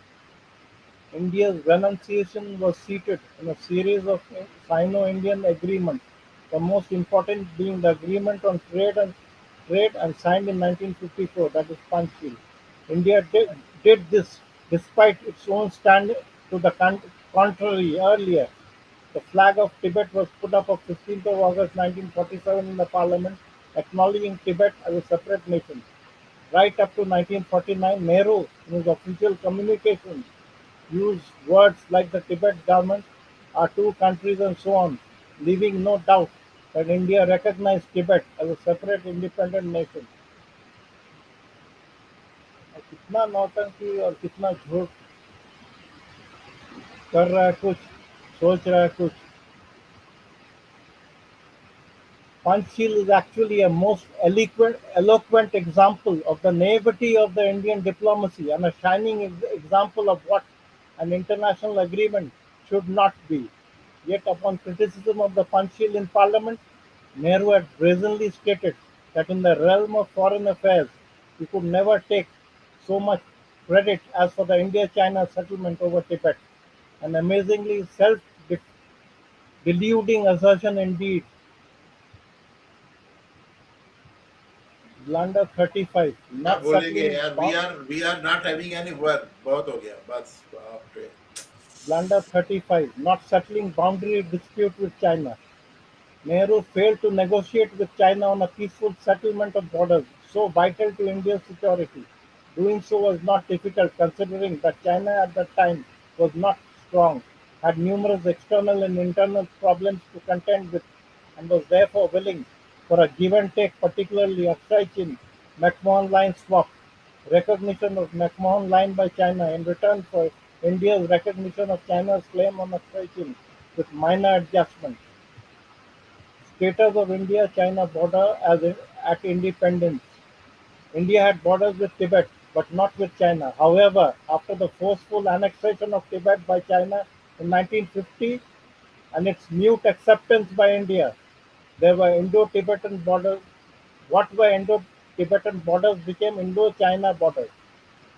As a part of the great game that Britain played of checkmating Russia, which was expanding south into Asia, Britain made adjustments to the northern borders of India, some with the consent of the other party and some without, to keep northern India safe from Russia and China. Britain was adept at cartographic aggression, unilateral cartographic changes, and cartographic flip-flops, adjusting the boundaries to suit its strategic requirements that varied with time. That left Free India a bad legacy of unclear and disputed borders.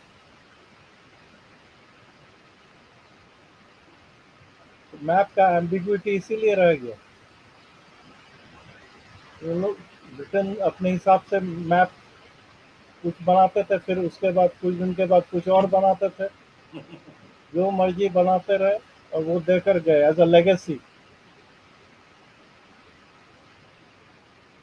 Two major disputed border regions, Akshay Chin, the desert of white stones, is to the north of Ladakh. It is located at a height of between 17,000 to 19,000 feet. Its eastern border touches Tibet, and the northern border touches Xinjiang province of China. Akshay Chin was in physical possession of China, and they had built a highway there in the 1950s, joining Tibet with Xinjiang, there being no other land route to connect the two. Aksai Chin was uninhabited, barren, and of no strategic or economic importance for India.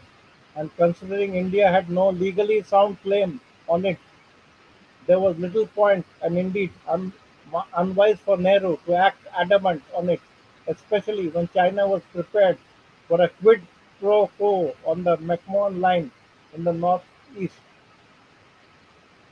देखिए sir, ये change change हो सकता था. अक्षय चीन को मतलब उसके ऊपर जो क्लेम है वो छोड़ देता तो ये मैकमोहन लाइन में एडजस्टमेंट हो जाता. General Thimaye had himself stated in 1959 that Akshay Chin was of no strategic significance for India. Border history related to Akshay Chin. A border commission set up ये उतना मत जरूरी पढ़ो नहीं. मत पढ़ो. मेन लाइन तो टैग लाइन अपने को समझ में आ गया ना.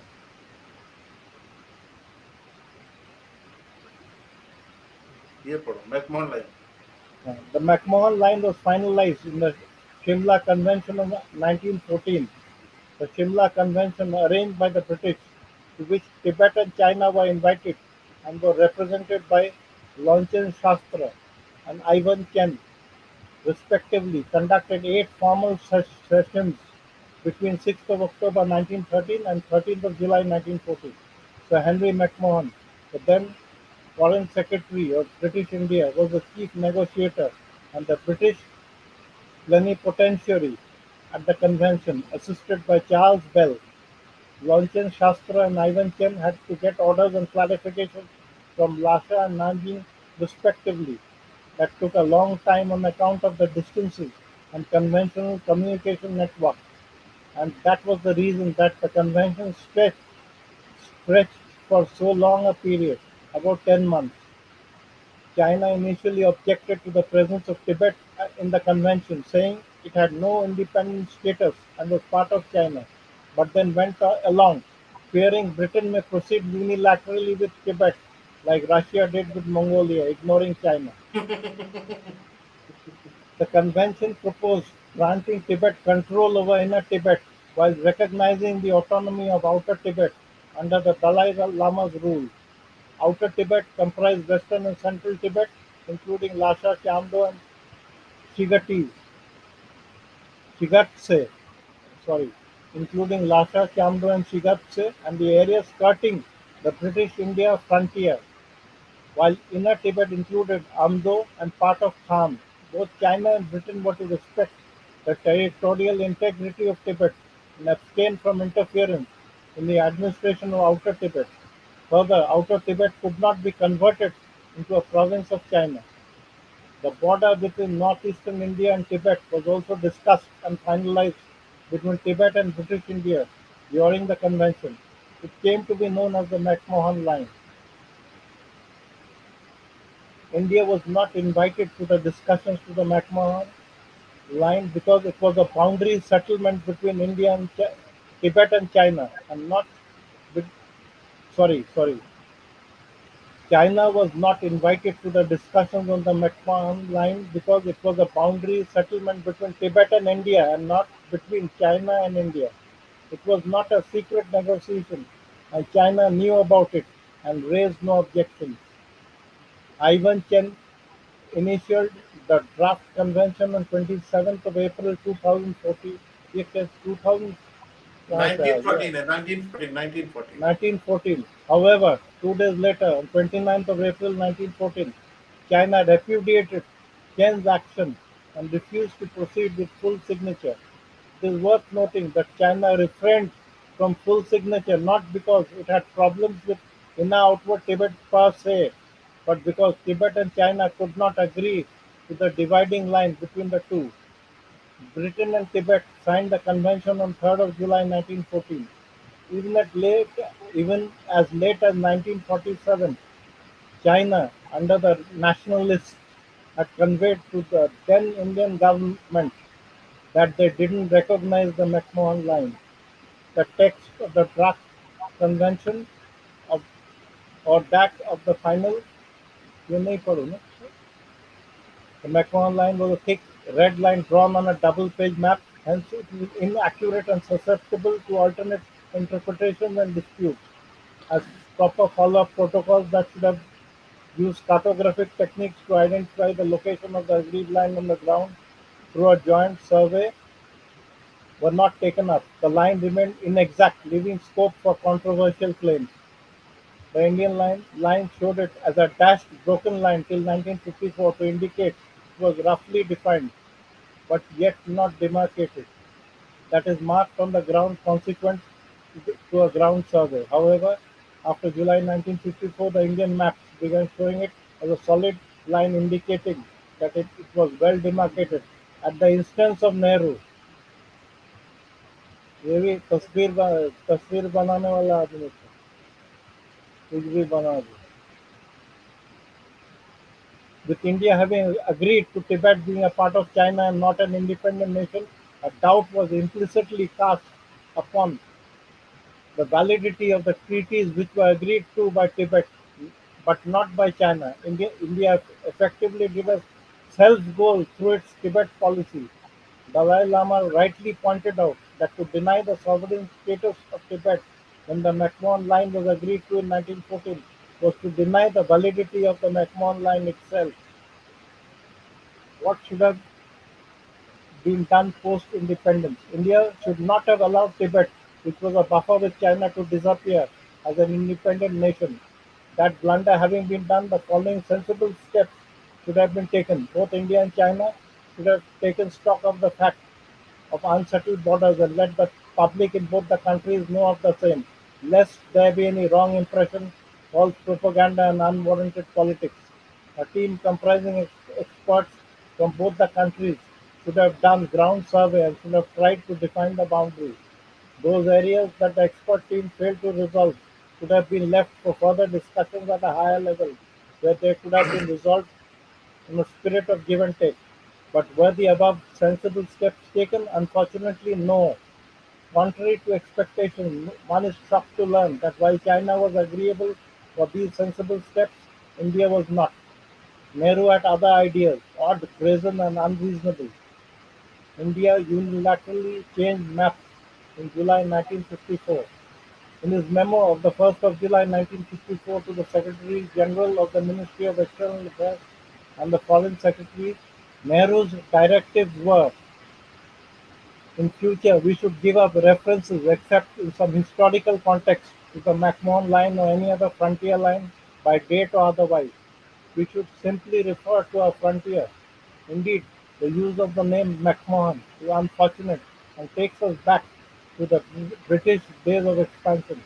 But then Nehru was not talking of a new proper, just boundary mutually negotiated between independent India and China after yanking the colonial McMahon line of the imperialist expansionist Britain.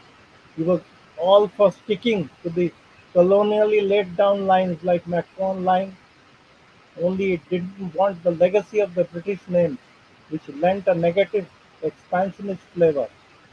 All our old maps क्या dealing आदमी with ये this कुछ frontier. पागल सा लगता है यार, नशा वशा पागल करता नहीं है। पागल नहीं था सर, क्या है, पागल बना दिया सब कुछ, पागल थोड़ी था ये, एक मैकमोहन लाइन तो नंबर का बोलेगा, हरामी मैकमोहन था. लाइन नहीं बोलूंगा, और हर जगह पर वो जो ये बॉम्बे बीटी और विक्टोरिया टर्मिनस सब रखा हुआ था सब वो सब रखा चलता हुआ है था। ना, पुराना सब रखा हुआ है. किंग जॉर्ज और ये जॉर्ज सब चलता था उसको, लेकिन मैकमोहन लाइन नहीं चलता था उसको। अरे क्या उसको आदमी है जो यार। सूट करता था उसी तरह बात कर रहा था, एक नंबर का हरामी था.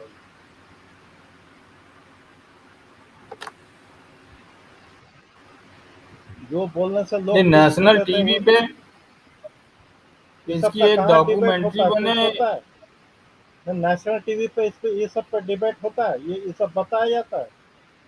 हम लोग तो अभी जान रहे हैं सब चीज. The decision of Nehru was fraught with risks.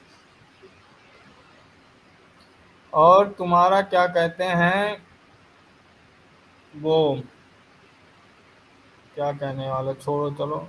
आ रहा है धीरे धीरे, देखिए जेएनयू का मिजाज बदल रहा है, तो धीरे धीरे बस सरकार बनी रहे, और 10 साल 15 साल तो पूरा खत्म हो जाएगी ये जातिवादी राजनीति, लेफ्टिस्ट राजनीति, क्षेत्रवाद, A, ये सब कुछ ध्वस्त हो जाएगा। a unilaterally drawn map is a mere cartographic claim. It is not a title to land. It settles nothing. It can have no legal or international acceptance unless concurred with by the other party. Simply said, it takes two to settle a boundary. तुम अपने यहाँ कुछ भी map खरीद दो, कोई बात होती है? ये बदमाशी तो और दादा अंग्रेजों ने भी वो किया. मैप में ये भी गेन नहीं कर रहे, किया. लूज कर रहे हैं। मैप भी ऐसे बनाते थे, अपना लैंड लूज करते थे। नहीं, अंग्रेज भी उस तरह बना कर गए ना, बदमाशी तो उन लोगों ने किया गया और ये भी उसको खींचता गया आगे उसी चीज को फिर मैं रहने मैप दो। देख रहा था। मैप बताता हूँ, जम्मू के पास अखनूर है, अखनूर के साथ इतना गड़बड़ वो मैप है, साला घुसेड़ दिए हैं पूरा इंडिया में बिल्कुल जैसे तीर के जैसे। और बगल से नदी गई है, नदी को बॉर्डर नहीं बनाए, 2 किलोमीटर 3 किलोमीटर अंदर घुसेड़ दिए हैं। अरे नदी को तुम बॉर्डर बना देते।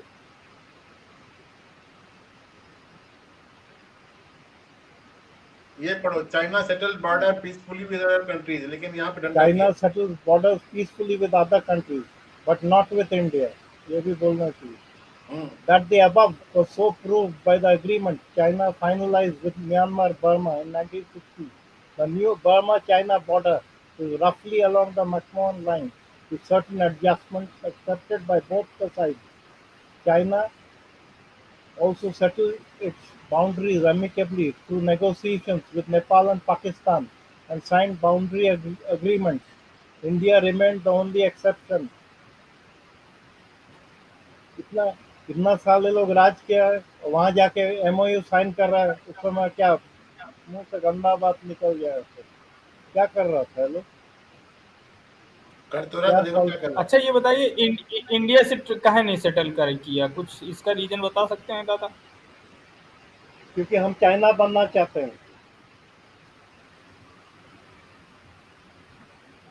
इसीलिए हम नहीं किए सके।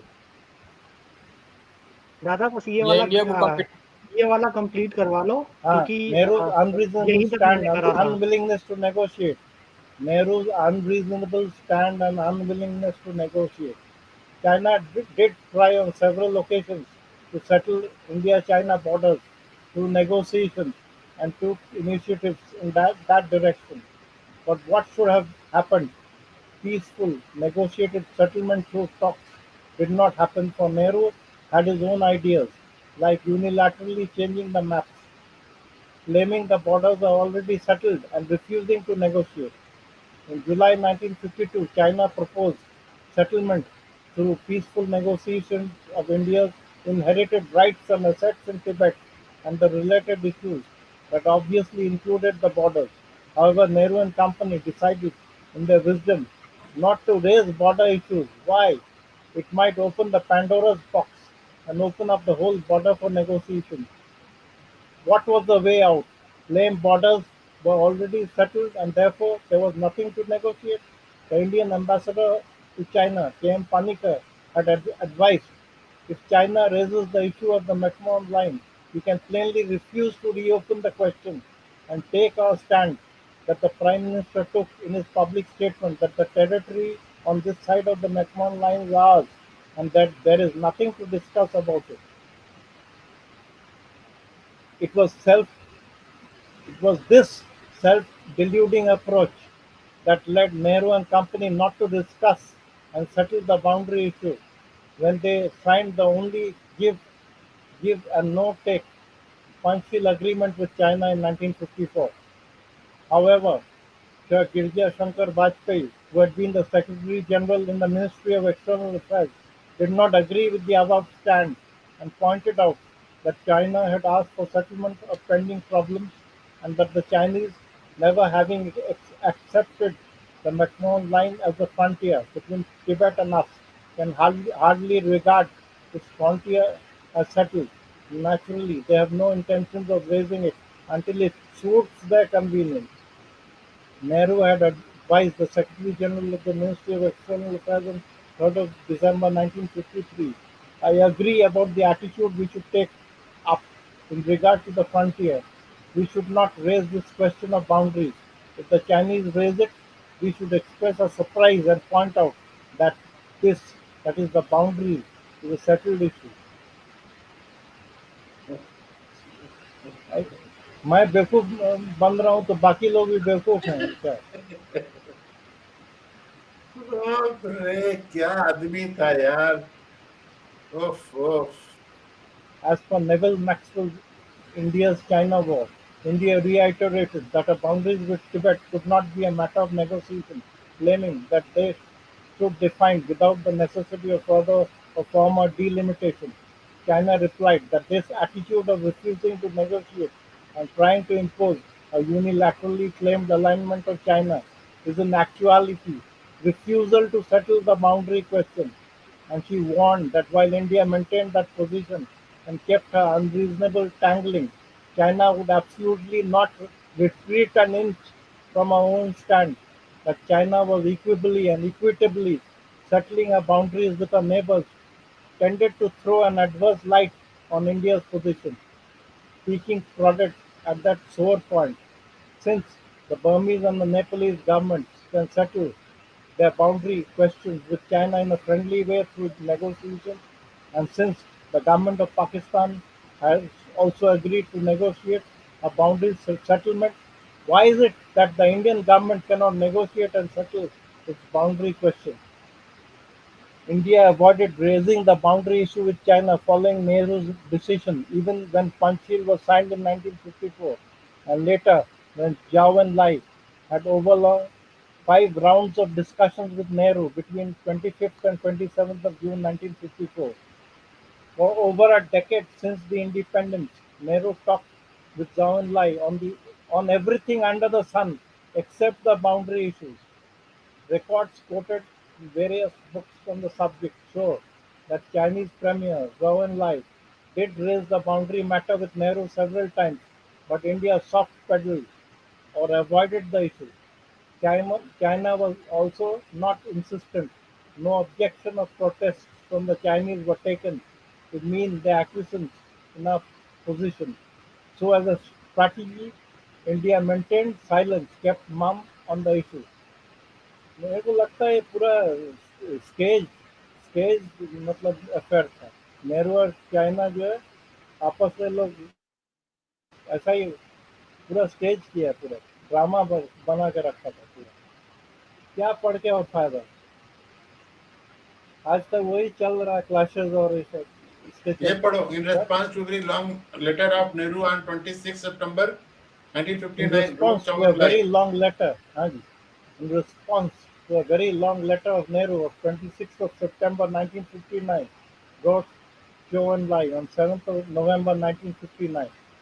As the Sino-Indian boundary has never been delimited and is very long and very far on, or comparatively far from the political centers of the two countries, I am afraid that if no fully appropriate solution is worked out by the two governments, border clashes which both sides do not want to see sorry, may again occur in the future. And once such a dash takes place, even though a minor one, it will be made use of by people who are hostile to the friendship of our two countries to attain their ulterior motives.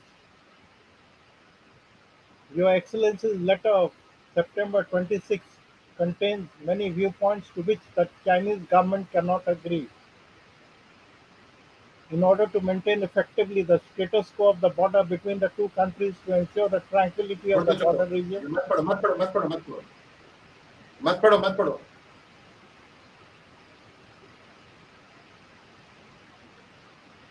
after several incidents and exchanges of letters between the two countries to defuse the situation, China wrote in December 1959 repeating its stand on the border, but suggesting maintenance of the status quo pending formal delimitation of the border and withdrawal of the armed forces of the two sides by 20 kilometers or so on either side and stoppage of patrolling by armed forces. Nehru strangely continued to maintain the borders were settled and there was nothing to negotiate. पढ़ो sir आगे।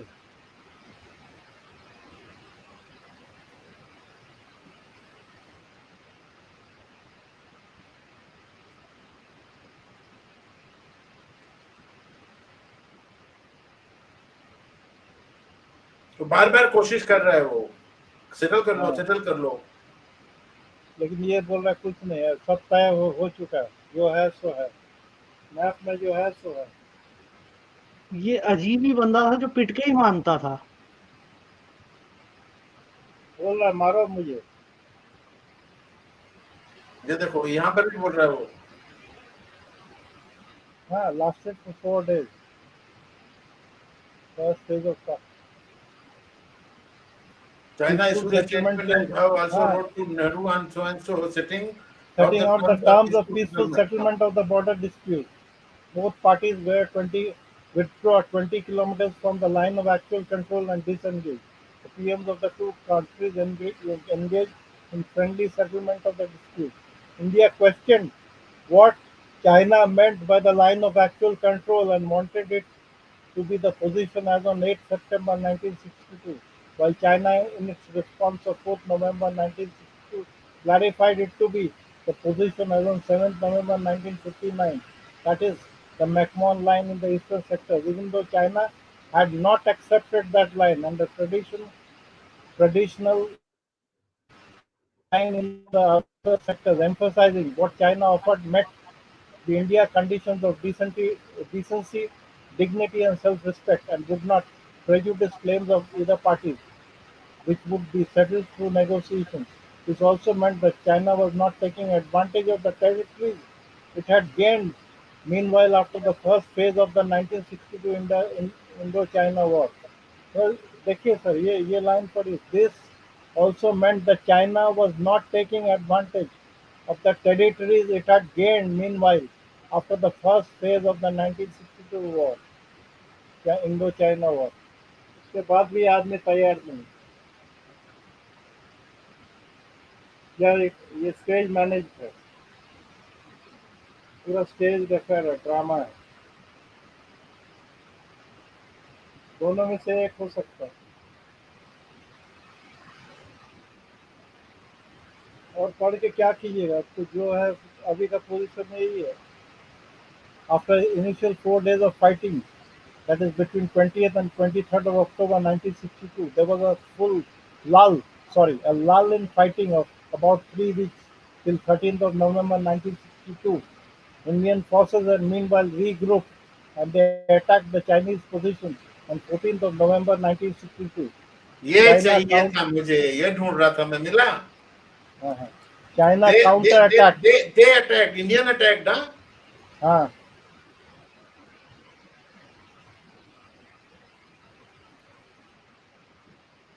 बोलते हैं ना China ने हमारे ऊपर attack किया था. नहीं, हाँ. इंडिया ने अटैक किया था.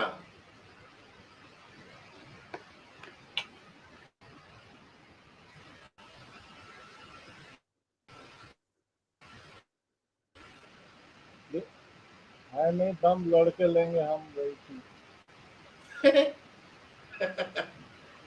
नहीं नहीं, ये जो पब्लिक यहाँ पे आती है और हमको जो पढ़ाया जाता है कि चाइना ने अटैक किया, चाइना ने अटैक किया.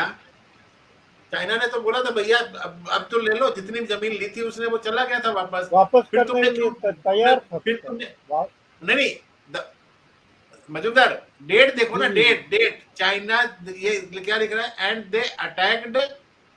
ये गधा अभी भी मान नहीं रहा था. 14 नवंबर, द डे हिज बर्थडे, उस दिन अटैक हाँ, करवाया.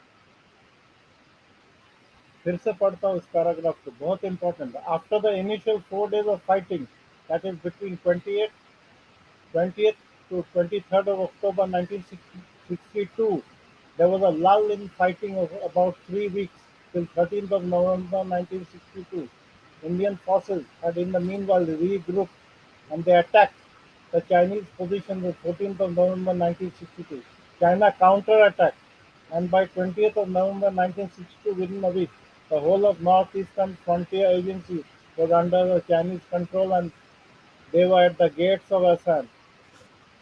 China declared, इसको किसी ने बताया, ज्योतिष ने बताया था कि जिस दिन तेरा जन्मदिन होगा उस दिन अटैक करवाना. वही होगा और क्या, तुम्हारा बर्थडे है आज, तुमको जो है फायदा होगा.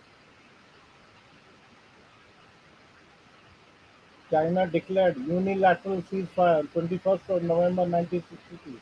All nations, including of course India, was stunned by the sudden and unexpected turn. The terms were the same as what China had offered earlier on 24th of October 1962, after the first round of fighting for 4 days, since 20th October 1962. However, the main difference was that this was unilateral.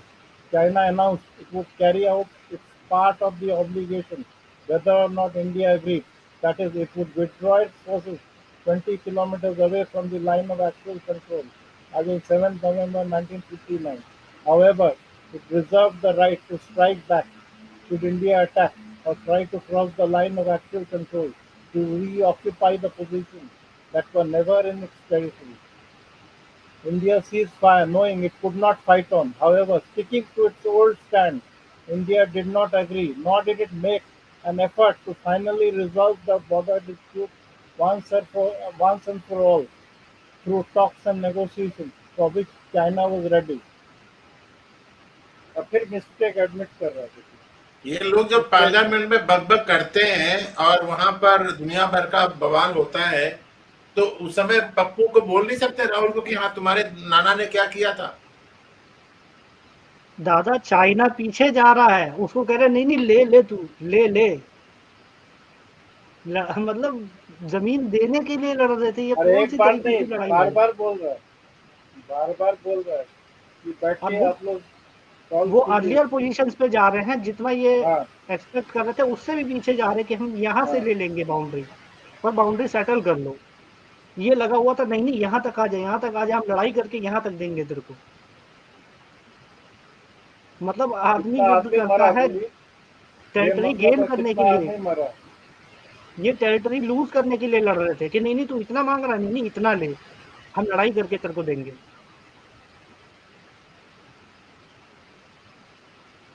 क्या दादा ऐसे मूर्ख थे ये। अभी क्या माफी मांगा है, दिस इज पॉइंटलेस, क्योंकि इसका काम ही था सब ब्लंडर करने के बाद हाथ जोड़ता था ये। ठीक है दादा, 35 तक शायद कवर किया था ना हमने। हाँ जी, तो इतना काफी इंडो है। चाइना वॉर तो बाद में देखेंगे। जी बहुत इंपॉर्टेंट हो गया यार, बहुत इंपॉर्टेंट हो गया, बहुत कुछ बहुत मालूम पड़ा। कुछ मिला, जानने को बहुत कुछ मिला सर। इतना सब तो कोई डिस्कस करता तो है ही नहीं, कहीं लिखा हुआ भी नहीं मिलता जल्दी। ये किताब जो निकाले आप ढूंढ कर, थैंक्स टू यू, ये इट्स एन आई ओपनर।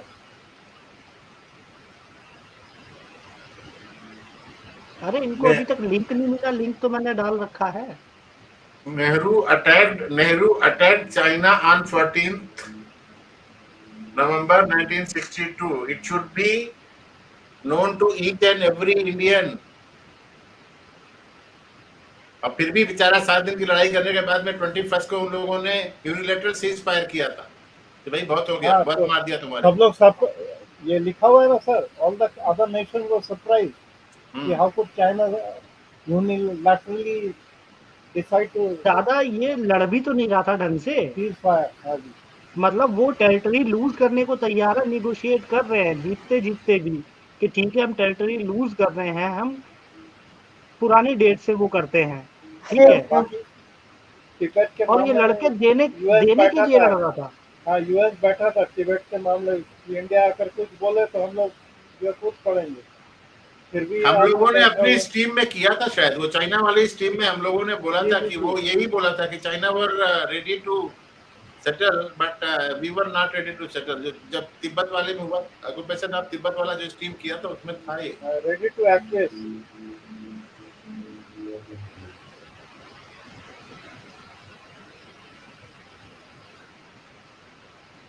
क्या दादा इतने बड़े लूजर थे ये। मतलब आप गेनिंग पोजीशन पे नहीं हो तब भी अगला कह रहा है ले लो जमीन, ठीक है जो पुरानी डेट है हम उस पे चले जाएंगे, ठीक है। लेकिन ये लड़ रहा है देने के लिए कि नहीं नहीं और ले ले तू और ले ले। पता नहीं कैसे कैसे लोग थे ये। इतनी चलो गद्दारी सवार थी इनमें। एक बज गया, कल राजा को जाना हुआ कोर्ट में, शायद 133 हो गया ना वहाँ पे। हाँ 133। नहीं ठीक है सर, कोई दिक्कत नहीं, अभी कुछ देर बैठ सकते हैं। अभी कोई हम आ लोग नहीं रहा है, आज कोई आ ही नहीं रहा है, क्या बात, सब लोग भाग गए, तो discussion has become so dry and not at all important. कोई आ नहीं रहा है। अरे ये अगर दोनों ये इस टाइम बाजवा साहब तो थे ना, चैट में थे बाजवा साहब, उसके बाद निकल गए, बिजी होंगे ना वो लोग, यहाँ पे काम वाम करते रहते हैं ना वो लोग। नहीं उनका ठीक है, मैं उनका तो ठीक है, मैं बोल रहा हूँ कोई नहीं आ रहा, मतलब कोई ढंग का आदमी पब्लिक तू नहीं आ रहा है, कोई नहीं आ रहा, मतलब और तो लोग जुड़ सकते हैं।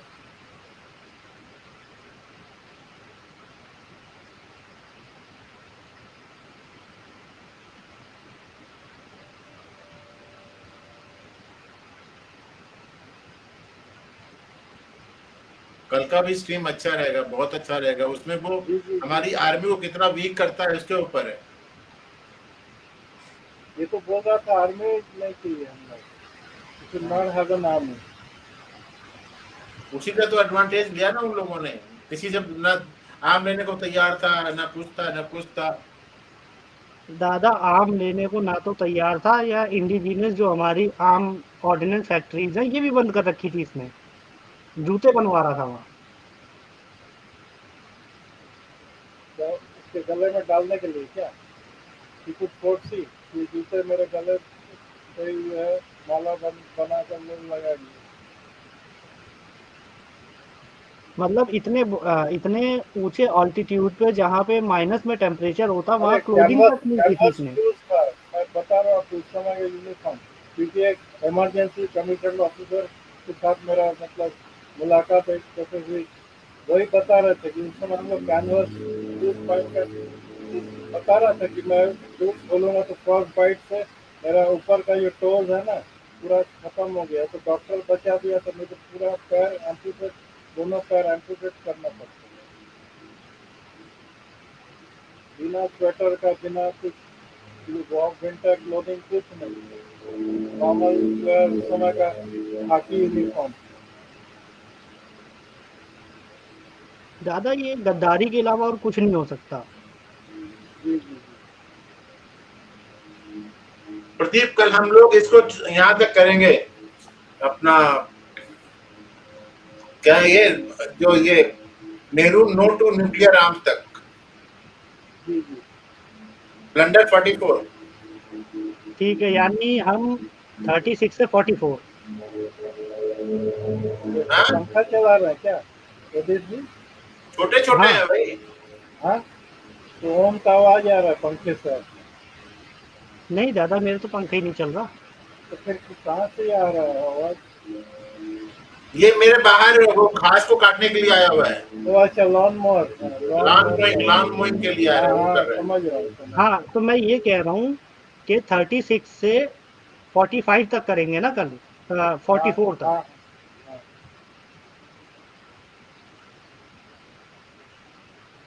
ठीक है, 3 3 6 3 9 चैप्टर्स हैं।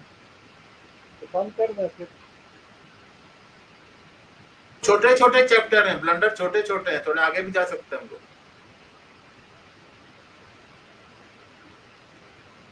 बहुत तेजी से हम निकल जाएंगे, कवर कर लेंगे। देख लीजिएगा कौन सा है, उसी हिसाब से थोड़ा अपना बना लीजिएगा।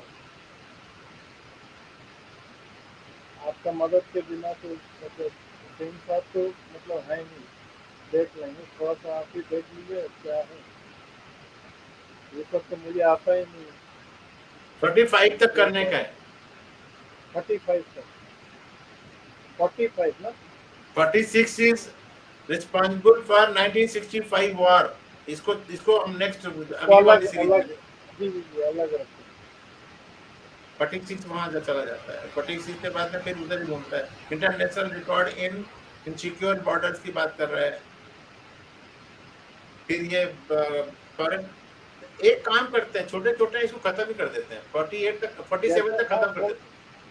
47 क्या 50 कर 47 तक खत्म कर देते हैं, उसके बाद फिर फॉरेन पॉलिसी में आ जाएगा, 48 फॉरेन पॉलिसी आ जाता है। चलिए ठीक है सर।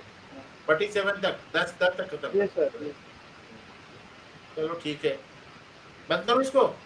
जी जी, सबको नमस्ते। ठीक है भाई, हम लोगों को जितना बन पड़ता है हम लोगों को आप बता देते हैं। और जी बाकी अगर आपको देखने का नहीं मौका मिलता है, क्योंकि हम लोग रात को स्ट्रीम करते हैं, तो बाद में देखिए और दोस्तों के साथ में शेयर करिए। बहुत बहुत इम्पोर्टेंट और ऐसी नॉलेज है जो हमारे को हमारी सरकारों ने छिपाया है, चाहे वो कांग्रेस की सरकार रही हो, चाहे हमारी जो दूसरी सरकारें रही, उन लोगों ने छुपाया है। लेकिन ठीक है, हम लोग आपके सामने इसको लेकर के आ रहे हैं। आप देखिए, कल देखिए, परसों देखिए, 10 दिन के बाद देखिए, अपने बच्चों को बताइए, और देखिए, चैनल को सब्सक्राइब करिए, दोस्तों यारों को बताइए क्या होता है क्या नहीं होता है, कि उनको बोलिए कि भाई ठीक है, पुरानी बात है तो क्या हुआ, लेकिन पुरानी बातों से तो हमारे को लेसन लेकर के आगे चलना है। ठीक है, तो इस स्ट्रीम में हम बंद करते हैं, अगली स्ट्रीम में हम आगे जाएंगे, नेहरू साहब के और जितने ब्लंडर है उनके बारे में डिस्कस करते रहेंगे, आपको बताते रहेंगे। आपका देखने के लिए, हमारे वीडियो को देखने के लिए धन्यवाद, और जो आगे देखेंगे उनके लिए अग्रिम धन्यवाद। नमस्कार, जय हिंद, जय भारत, भारत माता की जय। जय हिंद, वंदे मातरम, भारत माता की जय। भारत माता की जय, वंदे मातरम।